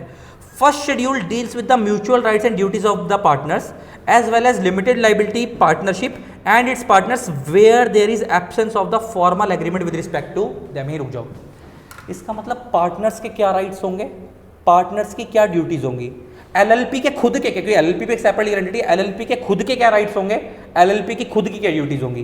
कह रहा है या तो आप LLP एग्रीमेंट में डिसाइड कर लो, अगर वो नहीं डिसाइड करते तो LLP एक्ट का फर्स्ट शेड्यूल लगेगा, वहां पे जो बताए गए हैं वो वाले फॉलो करने हैं। इसका मतलब ये है, इसका मतलब क्या, पहली पावर आपको दी है, पहली पावर आपको दी है, वही मोर ऑफ आ कस्टमाइजेशन। आप नहीं बनाओगे तो फिर कौन सा फॉलो करना पड़ेगा, फर्स्ट शेड्यूल फॉलो करना पड़ेगा। अच्छा, क्या वहां पे फर्स्ट शेड्यूल में फॉर्मेट दिया होगा, किस किस तरीके के राइट होंगे, किस किस तरीके की क्या होंगी, ड्यूटीज होंगी, और उसमें कंट्रोल सी कंट्रोल। अच्छा, बहुत सारे लोग जब बनाते होंगे अपने राइट्स और ड्यूटीज के, वहीं से फर्स्ट शेड्यूल से कॉपी करते होंगे। अच्छा, अब नीचे आओ, सेकंड शेड्यूल। सेकंड शेड्यूल में क्या बताया गया, conversion of firm into LLP। अगर आप अपनी पार्टनरशिप फर्म को, नॉर्मल पार्टनरशिप फर्म को LLP में कन्वर्ट करना चाहते हो तो कौन सा शेड्यूल फॉलो करना है, सेकंड शेड्यूल फॉलो करना है। अगर आप अपनी प्राइवेट कंपनी बनाई हुई है और आप उसको LLP में कन्वर्ट करना चाहते हो तो कौन सा शेड्यूल फॉलो करना है, थर्ड शेड्यूल। और अगर आप अपनी अनलिस्टेड पब्लिक कंपनी को LLP में कन्वर्ट करना चाहते हो तो फोर्थ शेड्यूल। अच्छा, listed company convert directly LLP में नहीं हो सकती, क्योंकि उसमें बहुत सारे शेयर होल्डर होते हैं। इसका मतलब पहले लिस्टेड को अनलिस्टेड करवा लो, उसके बाद उसे LLP में कन्वर्ट करा लेना अगर कराना है तो। और नीचे क्या बोल रहा है, कह रहा है इसके अंदर जो रेगुलेटरी बॉडी है वो कौन है, मिनिस्ट्री ऑफ कॉर्पोरेट अफेयर्स। और साथ में इसमें नीचे और जो सारे नीचे फॉर्म फाइलिंग और सारी किसके पास जाएगी, ROC के पास ही जाएगी। क्या ये बात तुम्हारे ऑलरेडी पता है, ओए होए हम तो डर गए। अच्छा, एक बात बताओ, क्या पार्टनरशिप एक्ट जो नॉर्मल वाला पार्टनरशिप एक्ट है, क्या वो LLP पे भी लगेगा, LLP का सेपरेट लॉ बस वही लगेगा, बस वही लगेगा। तो ये देखो तुम्हारे को मैंने स्टार्टिंग में लिखवाया भी था, गवर्न बाय कंपनी के आगे कंपनीज एक्ट, LLP के आगे LLP एक्ट, और पार्टनरशिप के आगे पार्टनरशिप एक्ट। तो यहाँ पर नीचे बता रहा है, it is also to be noted that the partnership act 1932 is not applicable to LLP। लेकिन एक चीज बता दूँ, अच्छा, क्या कंपनी लॉ खाली कंपनीज पे लगता था, बॉडी कॉर्पोरेट पे लगता था? जब तुमने कंपनी लॉ पढ़ा, कंपनी लॉ बॉडी कॉर्पोरेट पे लगता है, जिसकी भी सेपरेट एंटिटी होती है कंपनी लॉ लगता है, और बॉडी कॉर्पोरेट में तो LLP भी आती है। इसका मतलब LLP के ऊपर कंपनी लॉ भी लगता है और LLP एक्ट भी लगता है, लेकिन LLP के ऊपर पार्टनरशिप एक्ट नहीं लगता। इसका मतलब LLP को LLP एक्ट तो फॉलो करना ही है, कंपनी लॉ भी फॉलो करना है। कि कंपनी लॉ किस पे लगता है, बॉडी कॉर्पोरेट में। बॉडी कॉर्पोरेट में कंपनी भी आती है, LLP भी आती है, और जिस भी चीज की सेपरेट लीगल एंटिटी है वो सब आती है। बात समझ आ रही है? लेकिन कब लगेगा, अच्छा सुनना बात ध्यान से, कब लगेगा। ऐसा नहीं कि हमेशा मुंह उठा के कंपनी लॉ लगा दोगे। देखो, अगर देखो मान लो कंपनी लॉ के अंदर ऐसा बताया हुआ है कि शेयर होल्डर्स के राइट्स ये होंगे, और पार्टनरशिप LLP एक्ट में बताया हुआ कि शेयर होल्डर के पार्टनर्स के राइट्स ये होंगे, तो फिर आप LLP वाले फॉलो करोगे।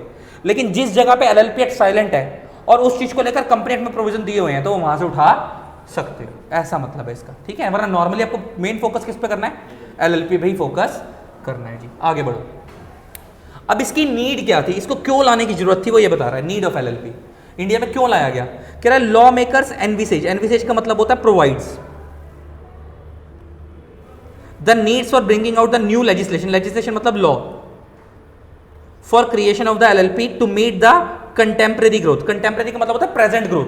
अच्छा, समय के हिसाब से क्या ग्रोथ लोगों को करनी है। अच्छा, बहुत सारे लोग क्या कंपनी बनाने से कतराते हैं कि कंपनी में लॉ बहुत ज़्यादा फॉलो करने पड़ेंगे, और पार्टनरशिप से वो सेटिस्फाई नहीं होते क्योंकि उनके ऊपर गवर्निंग स्ट्रक्चर नहीं होता है ना, कोई सुनने वाला नहीं है।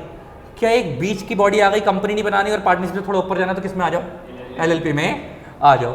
तो कह रहा है एक नीड फेल्ट हुई कि भाई आज के हिसाब से आपको फॉर्मल स्ट्रक्चर भी चाहिए जो कि ओल्ड ट्रेडिशनल पार्टनरशिप में नहीं था। अच्छा, क्या ट्रेडिशनल पार्टनरशिप, पुरानी वाली पार्टनरशिप है, क्या उसमें फॉर्मल स्ट्रक्चर था?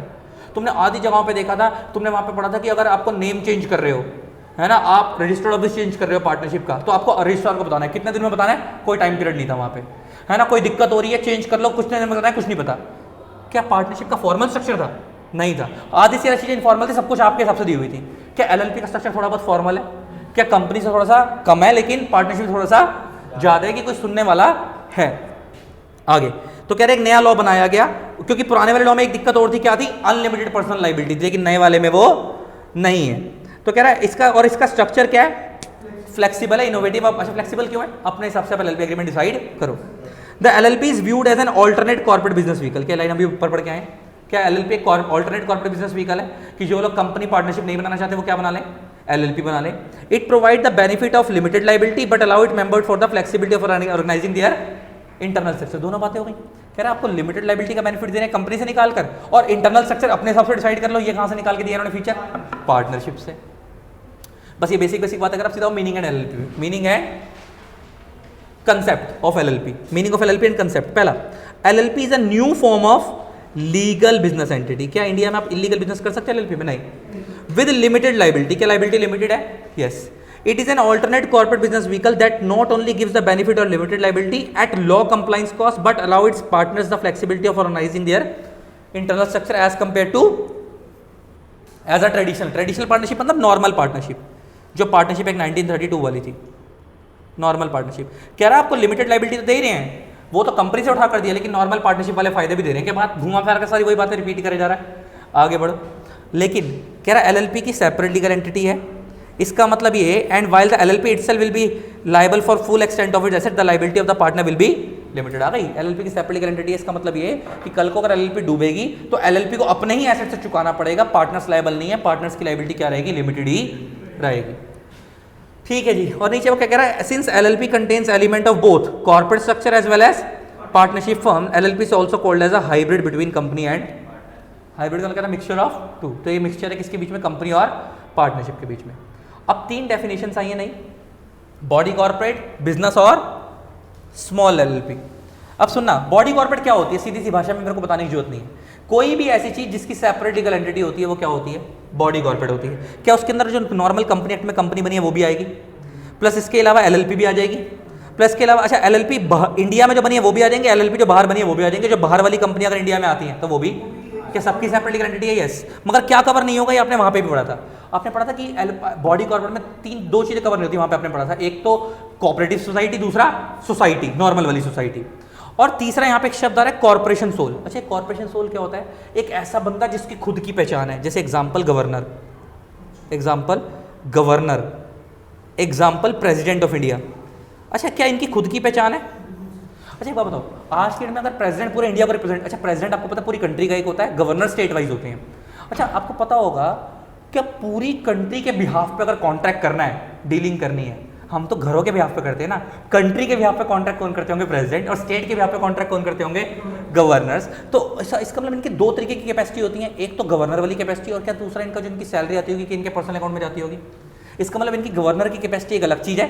अच्छा दुकान पे जाके छोले कुलचे खा रहा है, अगर किसी की दुकान पे कोई गवर्नर, तो वो अपनी पर्सनल कैपेसिटी में खा रहा है ना, और अगर वो कंट्री को रिप्रेजेंट कर रहा है तो वो पर्सनल कैपेसिटी में कर रहा है, और वही गवर्नर अगर शादी कर रहा था वो पर्सनल कैपेसिटी में कर रहा है। लेकिन अगर कोई, अच्छा उसके कॉन्ट्रैक्ट भी 2 तरीके के होते हैं, बच्चे को कपड़े दिलवाए हैं वो पर्सनल कैपेसिटी वाले कॉन्ट्रैक्ट हैं, कंट्री के बिहाफ पे कॉन्ट्रैक्ट करा है, स्टेट के बिहाफ पे कॉन्ट्रैक्ट करा तो वो गवर्नर कैपेसिटी वाला कॉन्ट्रैक्ट है। इसका मतलब क्या, इनकी 2 एंटिटियां होती हैं, एक गवर्नर वाली और एक पर्सनल। सेम ऐसी प्रेसिडेंट की गवर्नर वाली और पर्सनल। अब समझ आया, इसे हम बोलते हैं कॉर्पोरेशन सोल।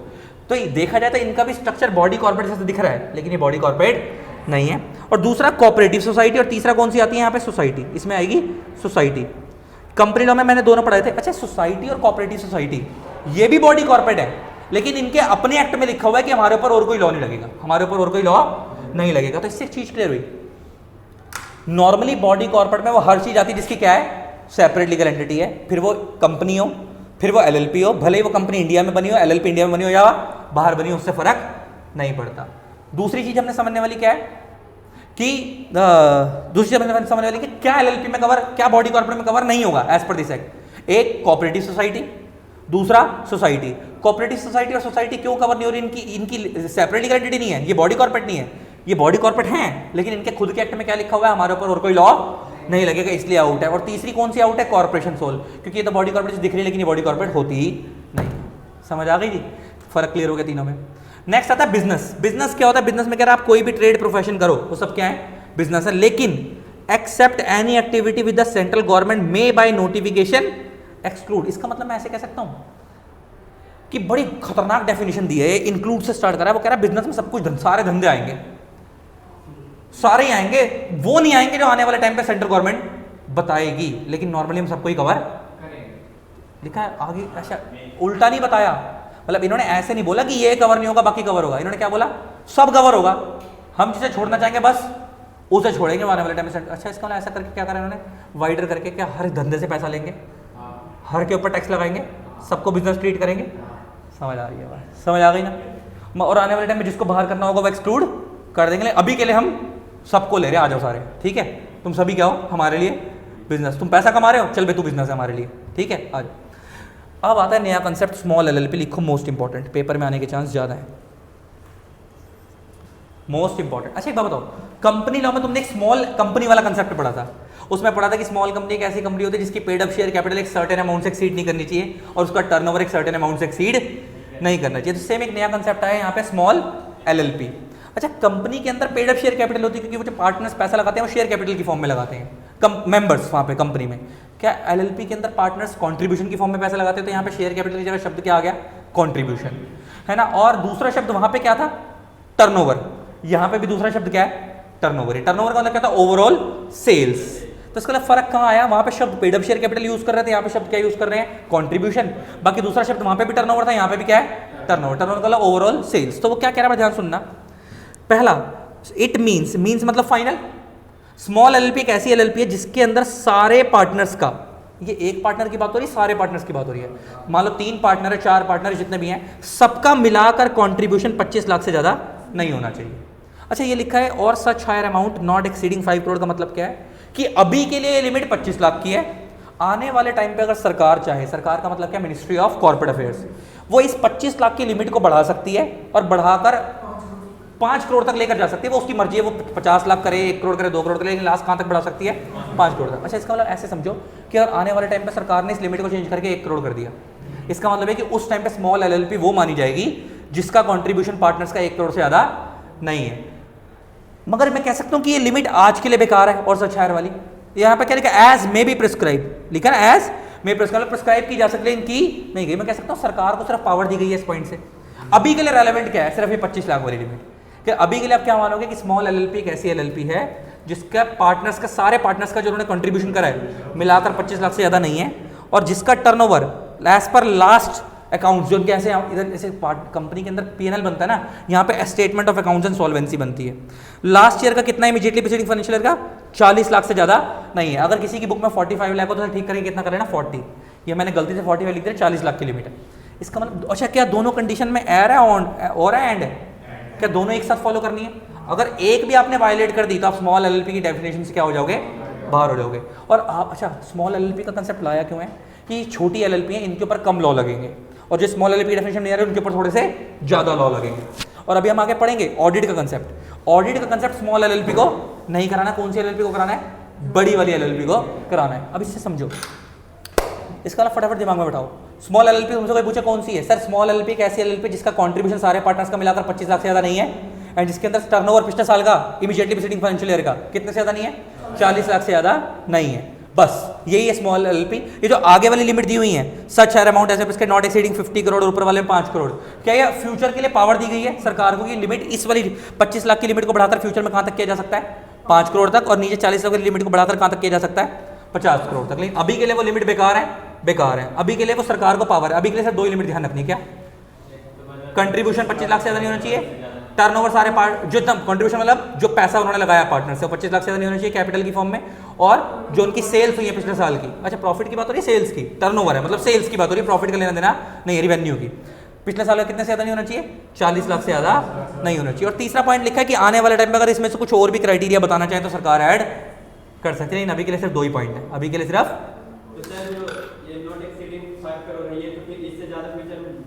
अगर बढ़ेगी तो बस लास्ट 5 तक बढ़ेगी, इससे ज़्यादा नहीं बढ़ेगी, इसका मतलब ये है ना, बढ़े, ये खत्म हो गया।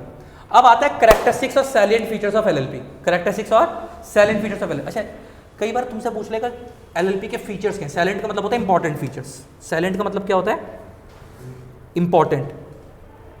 सैलिएंट का मतलब क्या होता है, इंपॉर्टेंट। कैरेक्टरिस्टिक्स और सैलिएंट फीचर्स ऑफ एलएलपी। पहला, क्या एलएलपी एक बॉडी कॉर्पोरेट है, आपको पता है, मतलब इसकी खुद की एक पहचान है, सेपरेटली गारंटेड सब कुछ। क्या इसका परपेचुअल सक्सेशन है। परपेचुअल सक्सेशन का मतलब है कि पार्टनर सारे मर भी जाएंगे तब भी वो खत्म नहीं होगी, वो चलती रहेगी, उनके बच्चे आगे चलाएंगे। क्या सेपरेटली गारंटेड है। अच्छा बॉडी कॉर्पोरेट होगी तो बात ही खत्म हो गई ना। बॉडी कॉर्पोरेट मतलब क्या होता है, सेपरेटली गारंटेड, तो उसकी सेपरेटली गारंटेड तो हो ही गई, मतलब एलएलपी की खुद की एक पहचान है।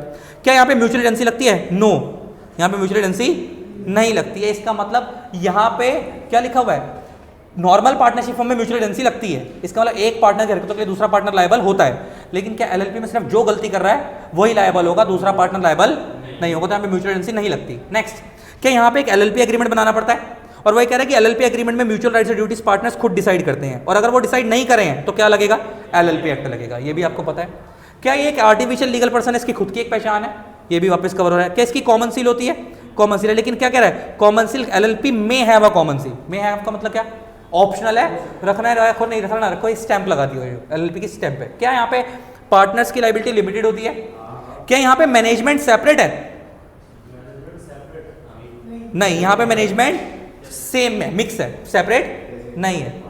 अच्छा next, minimum and maximum number of partners. अच्छा एलएलपी के अंदर मिनिमम पार्टनर्स की लिमिट दी हुई है 2, मैक्सिमम की कोई लिमिट नहीं है। तो कह रहा है every LLP shall have at least 2 partners and shall have at least 2 individual as designated. यहीं रुक जाओ, यहीं रुक जाओ, बहुत सारे लोग ना इसको कंफ्यूज होते हैं, इसकी इंटरप्रिटेशन गलत लेते हैं।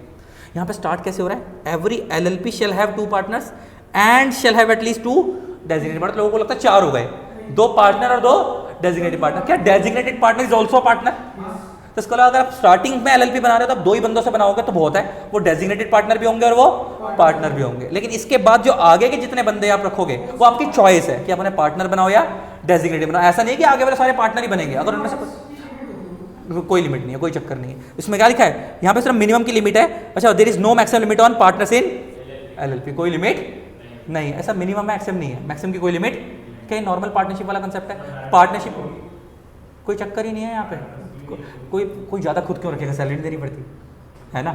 नीचे आओ। अच्छा बिजनेस फॉर प्रॉफिट ओनली, ये बड़ा फर्क है, ये एक कंपनी से डिफरेंट है।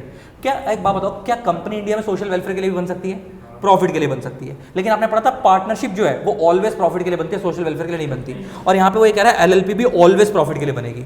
इसका मतलब क्या, ये फीचर इन्होंने पार्टनरशिप से उठाया, कंपनी से नहीं उठाया। इसका मतलब social welfare not allowed, social welfare not allowed. इसका एलएलपीज इंडिया में लिखा भी है, एलएलपी इंडिया में can not be form for charitable purposes. इसका मतलब ये चीज इन्होंने कहां से उठाई है, पार्टनरशिप से, क्योंकि पार्टनरशिप इंडिया में खाली प्रॉफिट के लिए बनती है, सोशल वेलफेयर के लिए नहीं बनती। लेकिन कंपनी प्रॉफिट और सोशल वेलफेयर दोनों के लिए बनती है, लेकिन इन्होंने एलएलपी के लिए क्या बोला, only profit, social welfare allowed नहीं है। नेक्स्ट, अगर कोई इन्वेस्टिगेशन होगी तो क्या वहां पे आरओसी रेड मारता था, इन्वेस्टिगेशन करती थी सेंट्रल गवर्नमेंट, सेम यहाँ भी होगी। कॉम्प्रोमाइज अरेंजमेंट का मतलब होता है मर्जर अमलगमेशन, सेटिंग। कोई कल को अच्छा एक कंपनी दूसरी कंपनी में मर्जर होना चाहती है तो कर सकती है, सेम वो यहाँ भी कर सकते हैं। कह रहे हैं इनको एलएलपी के प्रोविजन फॉलो करने पड़ेंगे। क्या आप अपने आप को, कोई फर्म है, कोई कंपनी है, आप उसको एलएलपी में कन्वर्ट कराना चाहो करवा सकते हो, अभी अपने पड़ाव पर करा सकते हो। नेक्स्ट, क्या आपको सारे डॉक्यूमेंट एमसीए की साइट पर फाइल करने पड़ेंगे, mc.gov.in, यही पढ़वाया था, तुम्हें पता ही है। फॉरेन एलएलपी, क्या इंडिया में फॉरेन एलएलपी भी आगे, अच्छा फॉरेन कंपनी का कंसेप्ट पढ़ा था। फॉरेन कंपनी एक ऐसी कंपनी थी कंपनी लॉ में जो बनी बाहर है, जिसका प्लेस ऑफ बिजनेस इंडिया में। सेम क्या फॉरेन एलएलपी भी हो सकती है जो बनी बाहर है लेकिन जिसका प्लेस ऑफ बिजनेस इंडिया में। फीचर्स खत्म हो गए। अब आते हैं एलएलपी और पार्टनरशिप में डिफरेंस, क्या तुम्हें पहले से आता है, अभी फटाफट देखते चलो। क्या एलएलपी की सेपरेटली गारंटेड होती है, यस, पार्टनरशिप की नहीं होती। आगे बढ़ो। क्या पार्टनर्स की एलएलपी के अंदर लिमिटेड लायबिलिटी होती है, पार्टनरशिप में नहीं होती। क्या यहाँ पर अगर एलएलपी के अंदर अगर किसी पार्टनर की डेथ हो जाए तो क्या पार्टनरशिप डिसॉल्व हो जाएगी, नहीं। लेकिन कंपनी जो पार्टनरशिप है, एलएलपी डिसॉल्व होगी नहीं, लेकिन नॉर्मल पार्टनरशिप डिसॉल्व हो जाती है। अच्छा, कि यहाँ पे इन पार्टनरशिप जो इन पार्टनरशिप के अंदर जो पार्टनरशिप फर्म की प्रॉपर्टी है, क्या वो पार्टनर्स की खुद की प्रॉपर्टी होती है? क्योंकि पार्टनरशिप की सेपरेट एंटिटी नहीं होती। लेकिन एलएलपी के अंदर जो एलएलपी की प्रॉपर्टी, वो एलएलपी की प्रॉपर्टी है, पार्टनर्स की प्रॉपर्टी नहीं है, दोनों सेपरेट है। नेक्स्ट, क्या पार्टनरशिप इंडिया में ओरली भी बन सकती है और राइटिंग में भी बन सकती है? लेकिन एलएलपी इंडिया में ऑलवेज कैसे बनेगी? राइटिंग में बनेगी, रजिस्टर होगी। नेक्स्ट, अनरजिस्टर्ड पार्टनरशिप में मैक्सिमम लिमिट कितनी की होती है? 50 नंबर पार्टनर्स की। पढ़ा था हमने वहां पे, पढ़ा था ना, maximum partner normal unregistered partnership में कितने हो सकते हैं? 50। लेकिन कह रहा है एलएलपी में ऐसी कोई भी लिमिट नहीं है, नो अपर लिमिट। मैंने बताया कितने भी हो सकते हैं। अच्छा, परपेचुअल सक्सेशन पता ही है हमारे को, एलएलपी में परपेचुअल सक्सेशन होता है, पार्टनरशिप में नहीं होता। लास्ट, क्या यहाँ पे देखो, where an individual partner would not be able to conduct business transaction with the partnership. अच्छा बताओ, क्या वहाँ पे जो पार्टनरशिप फर्म का पार्टनर है, क्या वो अपनी फर्म से ही कोई ट्रांजैक्शन कर सकता है? वो तो दोनों एक ही चीज़ है, पार्टनर्स, क्योंकि फर्म की कोई सेपरेट आइडेंटिटी तो है नहीं। तो इंडिविजुअल पार्टनर फर्म के साथ कोई ट्रांजैक्शन कर सकता है? अपनी फर्म के साथ कैसे करेगा? फर्म तो सेपरेट है ही नहीं।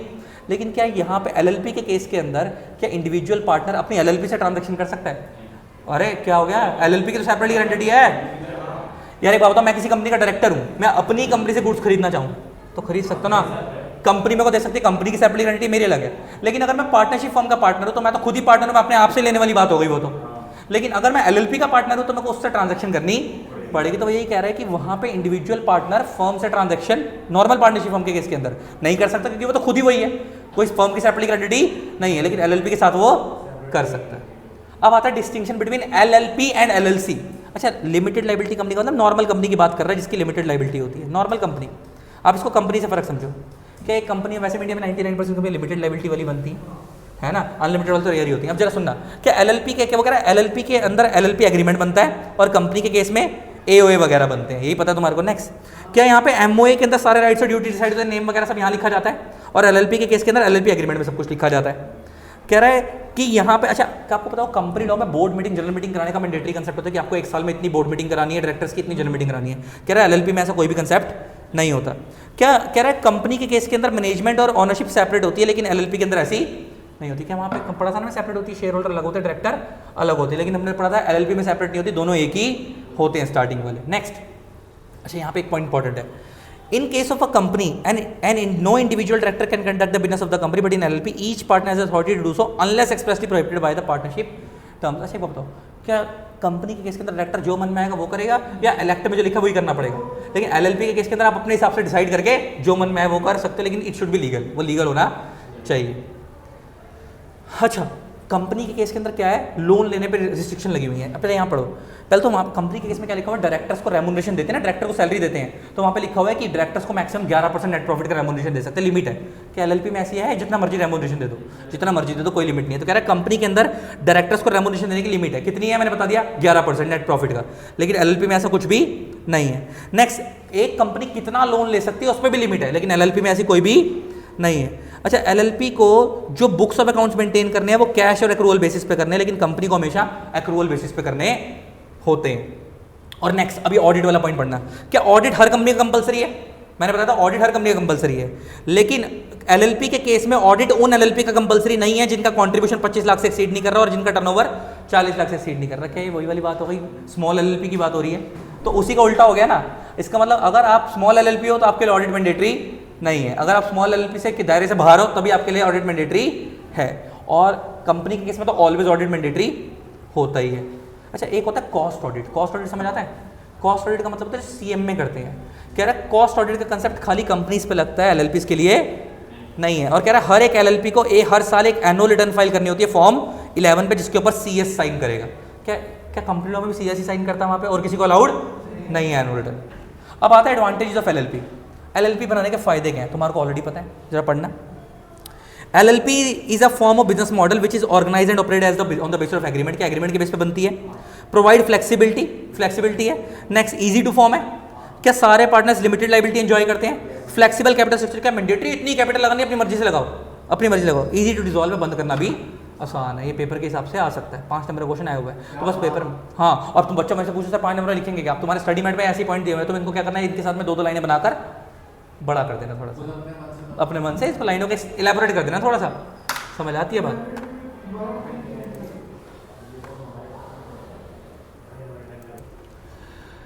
चलो भाई आगे बढ़ो। अब देखो क्या कहता है आगे। अब आता है essential elements to incorporate LLP. एक एलएलपी बनाने के लिए क्या क्या चीजें जरूरी हैं, बड़े ध्यान से सुनना। पहली बात, क्या आपको सारे डॉक्यूमेंट्स रेडी करने पड़ेंगे एलएलपी बनाने के लिए जो बताए गए हैं लॉ में, वो भी हम पढ़ेंगे कौन कौन से हैं।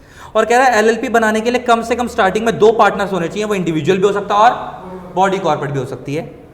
और नेक्स्ट, आपके एलएलपी का रजिस्टर्ड ऑफिस हमेशा कहाँ होना चाहिए? इंडिया, तभी तो इंडियन एलएलपी कहलाएगी। अगर बाहर की इंडिया में आकर अपडेट हो रही फिर तो फॉरेन एलएलपी हो गई, इंडिया में होना चाहिए। नेक्स्ट, आपको मिनिमम 2 इंडिविजुअल्स अपॉइंट करने पड़े। अच्छा, यहाँ से एक शब्द बड़ा इंपॉर्टेंट है, क्या यहाँ पे शब्द, अच्छा जब मैं बोल रहा हूँ पार्टनर्स, देखो जब मैं एक है शब्द, देखो एक मैं बोलता हूँ कि 2 पर्सन्स पार्टनर होने चाहिए। अगर मैं ऐसा बोलता हूँ कि 2 पर्सन पार्टनर होने चाहिए तो वो पर्सन इंडिविजुअल भी हो सकते हैं और नेचुरल पर्सन भी। देखो देखो, अगर मैं बोलता हूँ कि पर्सन्स 2 पर्सन्स पार्टनर होने चाहिए तो इसका मतलब वो इंडिविजुअल्स भी हो सकते हैं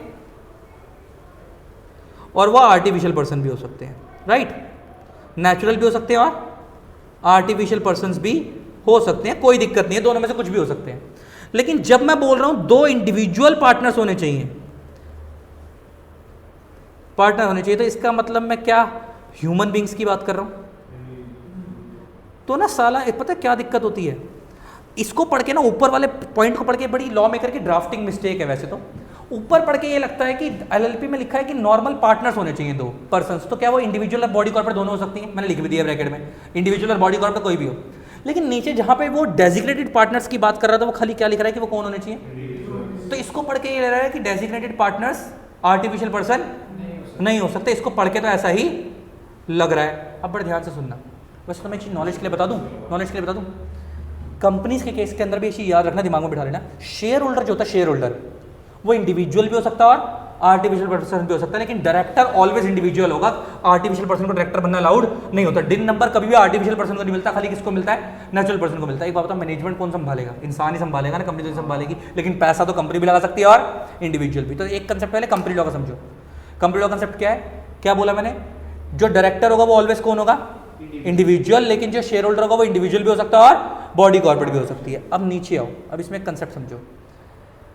इसका मतलब अगर एक कंपनी को मान लो 2 कंपनियां, मान लो एक प्राइवेट कंपनी है, उसको स्टार्टिंग में बनाने के लिए 2 बंदे चाहिए और मान लो वो 2 इंडिविजुअल्स आ रहे हैं, तो वो शेयर होल्डर भी बन सकते हैं, डायरेक्टर भी बन सकते हैं। लेकिन मान लो उस कंपनी को बनाने के लिए 2 कंपनियां मिलकर एक नई कंपनी बना रही हैं, तो वो शेयर होल्डर तो बनेंगी, लेकिन उनको 2 डायरेक्टर जो आगे अपॉइंट करने पड़ेंगे, इंडिविजुअल्स अपॉइंट करने पड़ेंगे, जिनको डिन नंबर लेकर देना पड़ेगा। अब सेम यहाँ पे आओ, अब सुनना। अब यहाँ पे यूं तो पढ़ के ऐसा लग रहा है क्योंकि डेजिग्नेटेड पार्टनर्स के इंडिविजुअल लगाया, उसका लगाने का लॉजिक यही था इनको, क्योंकि डिन नंबर जो होता है वो खाली किसको मिलता है? इंडिविजुअल्स को, और डेजिग्नेटेड पार्टनर का जो डिन नंबर है वही डीपिन होता है, तो इंडिविजुअल्स को ही देगी सरकार। तो इसलिए उन्होंने यहाँ पे तो लिख दिया डेजिग्नेटेड पार्टनर्स कौन होने चाहिए? इंडिविजुअल्स। और स्टार्टिंग में इससे तो समझ ऐसा आ रहा है कि स्टार्टिंग में जब एलएलपी बनेगी तो जो स्टार्टिंग के 2 बनाने वाले बंदे होंगे वो ऑलवेज इंडिविजुअल होने चाहिए। इसको सुन के तो ऐसा लग रहा है क्योंकि स्टार्टिंग के 2 बंदे हमेशा कौन होने चाहिए? Designated partners. लेकिन आगे जाकर वो ये बोलेगा, अभी नीचे हम पढ़ेंगे, और कह रहा है इनमें से 2 में से एक बंदा कौन होना चाहिए? रेजिडेंट इन इंडिया होना चाहिए। लेकिन अब आगे देखो यहाँ क्या बोल रहा है, a person or nominee of body corporate intending to appoint designated partner of LLP should hold a DPIN number. कहता है अगर उस एलएलपी के अंदर 2 कंपनियां क्या बन रही हैं? डेजिग्नेटेड पार्टनर बन रही हैं, तो बन सकती है, लेकिन उनके बिहाफ पे उनको आगे 2 इंडिविजुअल रिप्रेजेंटेटिव अपॉइंट करने पड़ेंगे और उनको डीपिन नंबर लेना पड़ेगा। ले देखिए, क्योंकि कंपनी को तो मिलता नहीं, कंपनी को तो डीपिन नंबर मिलेगा नहीं, कि डिन नंबर डीपिन नंबर खाली किसको मिलता है? इंडिविजुअल्स को। तो क्या इस दोनों को अगर हम कनेक्ट करें, किस वाले पॉइंट को? 4th पॉइंट को और 5th को, तो क्या इससे एक एनालिसिस निकला?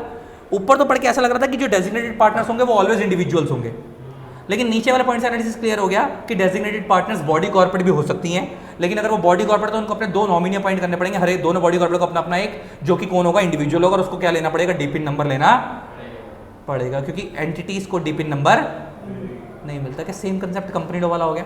तो कंपनी लॉ वाला सेम कंसेप्ट है। इसका मतलब क्या है? क्योंकि डिन जो डीपिन होता है, तो समअप करता हूँ फटाफट, क्योंकि बहुत सारे बच्चे यूट्यूब वाले कंफ्यूज ना हो जाएं या गूगल ड्राइव वाले। सिंपल कंसेप्ट क्या है कि अगर आप कंपनी बना रहे हो, मान लो प्राइवेट कंपनी, तो 2 शेयर होल्डर 2 डायरेक्टर चाहिए होते हैं। अगर उसको बनाने वाले 2 इंडिविजुअल्स हैं, उस कंपनी को बनाने वाले 2 कौन है? इंडिविजुअल्स, क्योंकि इंडिविजुअल शेयर होल्डर कंपनी के बन सकते हैं, तो वही शेयर होल्डर भी बन सकते हैं, वही डायरेक्टर भी बन सकते हैं, और उनको डिन नंबर लेना पड़ेगा। लेकिन अगर उस कंपनी को बनाने वाले, उस जो कंपनी बन रही है उसके अंदर जो 2 शेयर होल्डर स्टार्टिंग वाले हैं, वो दोनों कंपनी है, कोई दूसरी कंपनी है, मिलकर एक नई कंपनी बना रही है, तो वो शेयर होल्डर तो बन जाएंगी, लेकिन 2 डायरेक्टर तो चाहिए। वो डिन नंबर उनको नहीं मिलेगा, तो उनको 2 इंडिविजुअल्स अपॉइंट करने पड़ेंगे अपने रिप्रेजेंटेटिव एज अ डायरेक्टर। उनको यहाँ पर रिप्रेजेंटेटिव अपॉइंट करने की क्या जरूरत है? वहाँ तो उनके लिए वो तो अलग कैपेसिटी में डायरेक्टर बन सकते हैं। लेकिन अब यहाँ आते हैं, यहाँ पे वो क्या कह रहा है कि स्टार्टिंग के जो 2 पार्टनर होंगे वो हमेशा कौन होंगे? डेजिग्नेटेड पार्टनर्स, और डेजिग्नेटेड पार्टनर्स नॉर्मली अगर इंडिविजुअल हैं तो बात ही खत्म हो गई, पैसा भी वही लगा रहे हैं, मैनेजमेंट भी वही संभालेंगे, उनको डीपिन नंबर लेना है। लेकिन अगर उस बॉडी एलएलपी को बनाने वाले जो स्टार्टिंग के दो पार्टनर्स हैं डेजिग्नेटेड पार्टनर्स, अगर वो कोई कंपनी है, कोई बॉडी कॉर्पोरेट है, वो दो कंपनियां मिलकर एक नई एलएलपी बना रही हैं, तो उस केस में वो पैसा तो लगा देंगी, है ना, मगर वो मैनेजमेंट कंपनी अपने नाम पर उनको डिन नंबर तो मिलेगा नहीं, तो डीपिन नंबर तो नहीं मिलेगा नहीं, तो उनको अपने क्या अपॉइंट करने पड़ेंगे, दो रिप्रेजेंटेटिव अपॉइंट करने पड़ेंगे, नॉमिनी अपॉइंट करने पड़ेंगे, जो उनके बिहाफ पे क्या करेंगे, और वो नॉमिनी कौन होना चाहिए, इंडिविजुअल होने चाहिए जो डीपिन नंबर होल्ड करेंगे। पक्का जी, क्लियर हो गया, आगे बढ़ो। कह रहा है जब नॉर्मल पार्टनरशिप होती है तो कह रहा है to execute a partnership agreement between the partners inter से का मतलब होता है between them between LLP and its partners in the absence of any agreement between the provisions set out in the first schedule of LLP agreement will be applied। इसका मतलब कहीं सुन रही, रुक जाओ, कह रहा है जब भी कोई पार्टनरशिप बनेगी तो पार्टनर्स आपस में क्या करेंगे, एलएलपी से एग्रीमेंट करेंगे। अच्छा, क्या एलएलपी के कुछ राइट्स अपने होंगे, पार्टनर्स के अपने राइट अलग होंगे, क्योंकि एलएलपी एक सेपरेटली एंटिटी है, पार्टनर्स अलग है, तो एलएलपी अलग है, पार्टनर्स अलग है, तो कुछ राइट्स ऐसे होंगे जो एलएलपी के होंगे, कुछ राइट्स ऐसे होंगे जो पार्टनर्स के खुद के होंगे, तो वो डिसाइड करना पड़ेगा, कह रहा है एलएलपी एग्रीमेंट के थ्रू कि एलएलपी के राइट्स क्या होंगे और पार्टनर्स के राइट्स क्या होंगे। लेकिन कह रहा अगर ऐसा कुछ भी डिसाइड नहीं करा तो क्या लगेगा, first schedule of LLP act लगेगा, वो तुम्हारे को पता ही है।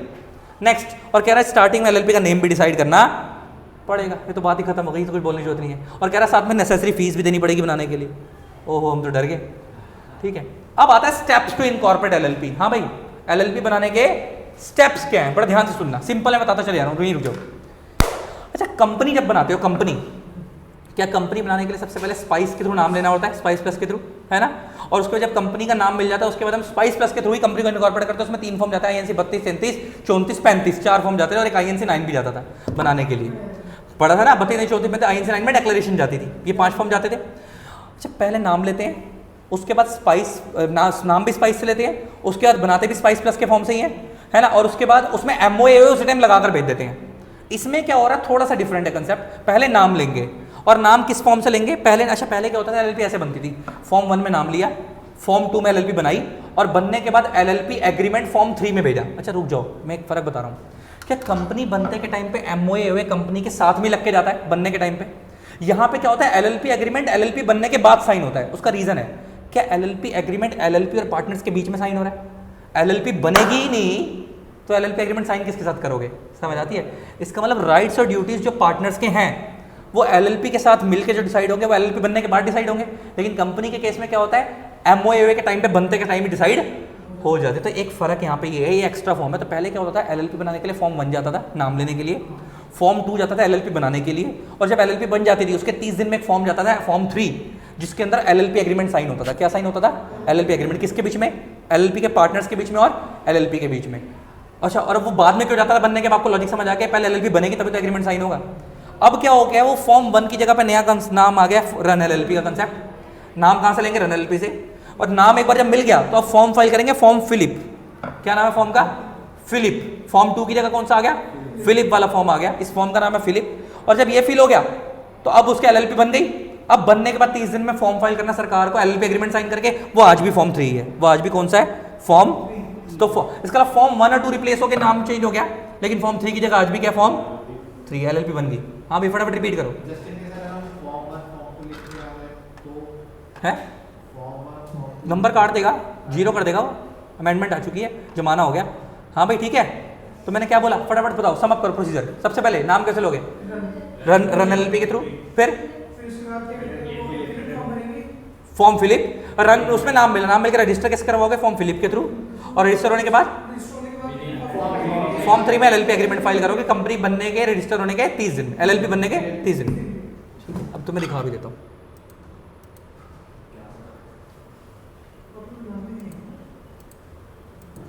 एमसीए सर्विसेज, देखो एमसीए सर्विसेज एलएलपी फाइलिंग, वहाँ पे ऊपर क्या था, कंपनी फाइलिंग, नीचे क्या है, एलएलपी फाइलिंग। पहला नाम ही क्या है, रन एलएलपी। यहाँ से यहाँ पे लॉगिन आईडी पासवर्ड डालना पड़ेगा, छोड़ो, मगर समझ आ गया ना, रन एलएलपी का कॉलम आ रहा है, यहाँ से आप क्या लोगे, नाम लोगे। मैंने तुम्हें कंपनी का नाम लेके दिखाया ही था, सेम कंसेप्ट यहाँ पे भी है, बस यहाँ पे फीस का फर्क है। कंपनी में फीस नाम लेने की कितनी थी, 1000 रुपये, यहाँ पे आई थिंक 200 रुपये, तो ये थोड़े सा सस्ता है ना यार। हाँ, इस चक्कर में चलो। तो नेम रिजर्वेशन सबसे पहले कैसे लोगे भाई, रन एलएलपी के थ्रू, नाम मिल गया तो उसके बाद आप क्या, कौन सा फॉर्म फाइल करोगे, फिलिप, उसमें पार्टनर्स डेजिग्नेटेड पार्टनर डिटेल डालोगे। एक बार वो एलएलपी बन गई तो अब एग्जीक्यूट होगा, एग्जीक्यूट का मतलब तो साइन होगा। क्या साइन होगा, LLP एग्रीमेंट साइन होगा किसके बीच में, पार्टनर्स के बीच में। और कितने दिन में फाइल होगा वो LLP एग्रीमेंट, किस में लग के जाएगा, फॉर्म 3 में लग के जाएगा, कितने दिन में, LLP बनने के 30 दिन में। अब LLP एग्रीमेंट का कंटेंट क्या होगा, LLP एग्रीमेंट का कंटेंट क्या होगा, क्या LLP का नाम लिखा होगा, उसके पार्टनर्स का नाम, एड्रेस, उनका एड्रेस डिटेल्स, उनका कितना पैसा लगाया, क्या डिटेल्स है वो डिटेल्स, उनकी प्रॉफिट शेयरिंग रेशियो कितनी होगी, रेमुनरेशन कितना होगा, राइट ड्यूटीज क्या होंगी, बिजनेस क्या करने वाले, रूल्स क्या होंगे। समझ आ गई, फिनिश, समाप्त। ये तुम्हारे को नीचे वाला पढ़ते हैं, बड़ा ध्यान सुनना, ये भी तुम्हें आता है, ये भी तुम्हें आता है। कह रहा है अच्छा पार्टनर्स एंड डेजिग्नेटेड पार्टनर्स, यहाँ पे शब्द क्या है, any person can be a partner. अच्छा जब शब्द आ रहा है पर्सन, तो क्या मैं यहाँ पे नेचुरल पर्सन और आर्टिफिशियल पर्सन दोनों आ गए, नेचुरल पर्सन भी आ गया और आर्टिफिशियल पर्सन भी आ गया, राइट है जी। कह रहा है कोई भी बंदा पार्टनर बन सकता है LLP के अंदर, उनको LLP एग्रीमेंट करना पड़ेगा। और कह रहा है हर एक LLP में कम से कम क्या होना चाहिए, 2 डेजिग्नेटेड पार्टनर्स होने चाहिए, जिनमें से एक कौन होना चाहिए, रेजिडेंट इन इंडिया होना चाहिए। क्या सेम कंसेप्ट OPC में भी था कि OPC के अंदर जो आप वो बंदा बनाओगे रेजिडेंट इन इंडिया होना चाहिए। अच्छा रेजिडेंट इन इंडिया पहले OPC में क्या था, 1% कंपनी में कंपनी लॉ के अंदर, जो पिछले साल में 182 डेज रहा हो, फिर वो चेंज होकर 120 डेज हो गया था। सेम यहाँ पे नीचे पढ़ना, रेजिडेंट इन इंडिया की यहाँ पे पढ़वाई होगी, मैंने कहीं पे लिखा होगा, कहाँ लिखा हुआ, थोड़ा नीचे चलते हैं, कहीं पे ये रहा एक्सप्लेनेशन में पढ़ना। रेजिडेंट इन इंडिया कौन माना जाएगा, जो इंडिया में कम से कम कितने दिन रहा है, 122 डेज रहा है ड्यूरिंग द फाइनेंशियल ईयर। पहले कितना था ये, क्या सेम अमेंडमेंट आ गई, कट कॉपी पेस्ट हो गई। अच्छा बस फर्क पता है क्या है, पहले 182 days immediately preceding financial year में देखते थे, अब ड्यूरिंग द फाइनेंशियल ईयर लिखा है। इसका मतलब अगर मैं अभी अभी उसमें बनाऊं और मेरे को भी इंडिया में आए हुए 182 दिन नहीं भी हुए हैं, 120 दिन नहीं भी हुए हैं, मगर मैं इस साल के अंदर 120 दिन पूरे कर लूंगा इस फाइनेंशियल ईयर में, तो भी मैं ओके हूँ, तो भी मैं ओके हूँ। शब्द क्या है यहाँ पे, शब्दों का फर्क समझ रहे हो। इसका पहले हम क्या चेक करते थे, पहले हम क्या चेक करते थे, अगर आप किसी LLP के अंदर आज बन रहे हो पार्टनर, तो इमीडिएटली पिछले वाले फाइनेंशियल ईयर के अंदर आप इंडिया में कम से कम कितने दिन रहे हो, 182 डेज रहे हो। पहले इमीडिएटली प्रीसीडिंग फाइनेंशियल ईयर में 182 डेज था, अब ड्यूरिंग द फाइनेंशियल ईयर में 120 डेज है। इसके अलावा आप अभी किसी पार्टनर को, अगर वो पिछले साल में क्या नहीं था, अगर रेजिडेंट इंडिया का नहीं भी था, तो आप उसको पहले इस साल पार्टनर बना लो, और बनाने के बाद उसको इस साल एक इंडिया में ड्यूरिंग द फाइनेंशियल कितने दिन रहला दो, 120 दिन रहला दो, तब भी क्राइटेरिया पूरा हो जाएगा। पिछले साल को बेस बनाने की जरूरत नहीं है। ये अमेंडमेंट आई है, फर्क समझ आ गया। अब पहले वापस ऊपर ही चल रहे हैं, पहले तो पहले कह रहे हैं एक रेजिडेंट होना चाहिए, और सेक्शन 5 बोलता है कि कोई भी इंडिविजुअल और पार्टनर बॉडी कॉर्पोरेट अगर LLP में पार्टनर बनना चाहती है तो बन सकती है, लेकिन वो इंडिविजुअल उस LLP में पार्टनर नहीं बन सकता इफ, अगर वो इन 3 क्राइटेरिया में फॉल कर रहा है। इसे हम बोलते हैं डिसक्वालिफिकेशन ऑफ पार्टनर्स। क्या बोलते हैं, डिसक्वालिफिकेशन ऑफ पार्टनर्स का मतलब अगर आप इन 3 में से किसी एक क्राइटेरिया में आ गए तो आप LLP के पार्टनर नहीं बन सकते। पहला, आपको कोर्ट ने अनसॉन्ड माइंड डिक्लेयर कर दिया, ठीक है। दूसरा, आप अनडिस्चार्ज इंसॉल्वेंट हो, यहीं रुक जाओ। मैंने तो बताया था 2 तरीके के इंसॉल्वेंट होते हैं, एक होता है डिस्चार्ज, एक होता है अनडिस्चार्ज। इंसॉल्वेंट का मतलब होता है कंगला, डिस्चार्ज का मतलब होता है फ्री फ्रॉम ऑल लाइबिलिटी, कि कोर्ट ने आपको एक सर्टिफिकेट दे दिया कि अब आप कंगले हो गए हो, और अब आपको मैं एक COD दे रही है, सर्टिफिकेट डिस्चार्ज, की आज के बाद अगर एक समझो पुनर्जन्म होता है कि आज के बाद फ्यूचर में आप जो भी पैसा कमाओगे वो सब आपका ही है, आपको पुराने वाले कर्जे चुकाने की जरूरत नहीं है। अगर आपको सर्टिफिकेट ऑफ डिस्चार्ज मिल गया तो, अगर नहीं मिला और आपको कोर्ट ने खाली इंसॉल्वेंट डिक्लेयर कर दिया, तो आप क्या कहलाओगे, अनडिस्चार्ज इंसॉल्वेंट कहलाओगे। क्या कहलाओगे, अनडिस्चार्ज। तो क्या कह रहा है कि सारे इंसॉल्वेंट पार्टनर नहीं बन सकते, नहीं, अनडिस्चार्ज वाले इंसॉल्वेंट पार्टनर नहीं बन सकते। क्या अगर वो डिस्चार्ज इंसॉल्वेंट है तो वो बन सकता है, यस। और नीचे वाले पॉइंट में है, he has applied to be adjudicated. Adjudicated का मतलब होता है declared as insolvent and his application is pending. Second और थर्ड में फर्क क्या है, सेकंड वाले में वो इंसॉल्वेंट डिक्लेयर हो गया है लेकिन अनडिस्चार्ज इंसॉल्वेंट डिक्लेयर हुआ है। थर्ड वाले में वो इंसॉल्वेंट डिक्लेयर होने के लिए उसने एप्लीकेशन लगाई है, लेकिन अभी तक वो इंसॉल्वेंट डिक्लेयर हुआ ही नहीं है। तो इसका मतलब है कंपीटेंट ही नहीं है ना, तभी तो वो बोल रहे हैं। तो 3 केसेस में वो क्या हो गया, डिस्क्वालीफाई हो गया एज अ पार्टनर।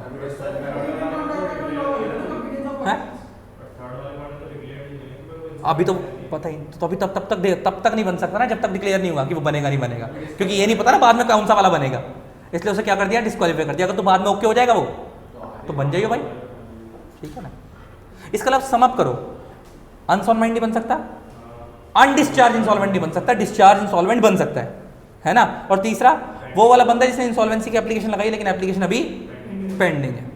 अब आता है मिनिमम नंबर ऑफ पार्टनर्स। क्या हर एक LLP में कितने होने चाहिए, एटलीस्ट 2 पार्टनर्स होने चाहिए, और वे 2 होंगे in if at any time the number of partners of LLP, ये सेम कंसेप्ट कंपनी लॉ में भी है, is reduce below 2 and the LLP carries on business for more than 6 months. Section 3 ये पढ़वाया था कंपनी लॉ में। तो कह रहा है जितने मेंबर्स होंगे 6 महीने के बाद जो भी लोन ले जाएंगे उसके लिए वो पर्सनली लायबल होंगे। क्या सेम कंसेप्ट कंपनी लॉ में पढ़वाया था?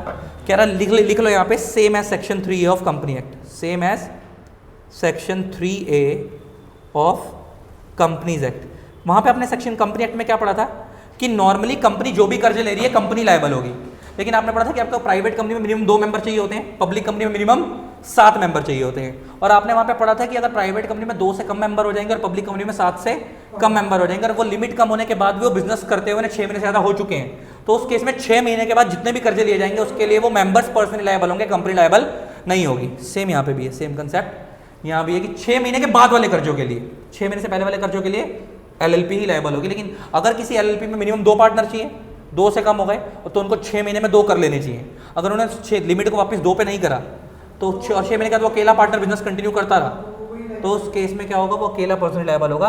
सारे कर्जे चुकाने के लिए नहीं, वो वाले कर्जे 6 महीने के बाद लिए गए, 6 महीने से पहले वाले कर्जों के लिए पर्सनली लायबल होगा, अपनी जेब से चुकाना पड़ेगा।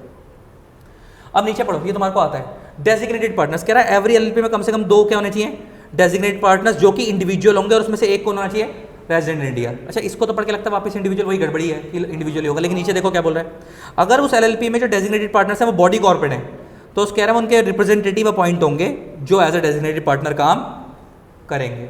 और ऊपर आपने पढ़ा था कि डेजिग्नेटेड पार्टनर उसमें से वो कौन होना चाहिए, एक कम से कम क्या होना चाहिए, रेजिडेंट इंडिया। तो रेजिडेंट इंडिया कौन होना चाहिए उन्होंने बता दिया। ठीक है, ये पैराग्राफ नीचे इसमें से कुछ भी पढ़ने की जरूरत नहीं, बेकार है, सब रिपीट हो रहे हैं, ऊपर बताए हुए हैं सारे, कहीं ना कहीं पढ़ लेना इनको सारे, उनको डीपिन लेना पड़ेगा, सेंट्रल गवर्नमेंट से परमिशन लेनी पड़ेगी वगैरह वगैरह, ये सब पढ़ चुके हैं मेरे से ऊपर। इनकॉर्पोरेशन ऑफ एलएलपी डिटेल वाला प्रोसीजर, अच्छा वो जो ऊपर पढ़ा था शॉर्ट में था, पेपर में 5-6 नंबर का आएगा, वही लिखना। अगर इनकॉर्पोरेशन ऑफ एलएलपी के अंदर का कंटेंट पूछे तो अगली क्लास से पढ़ना यहाँ से शुरू करेंगे। बस आज की क्लास में इतना रखते हैं।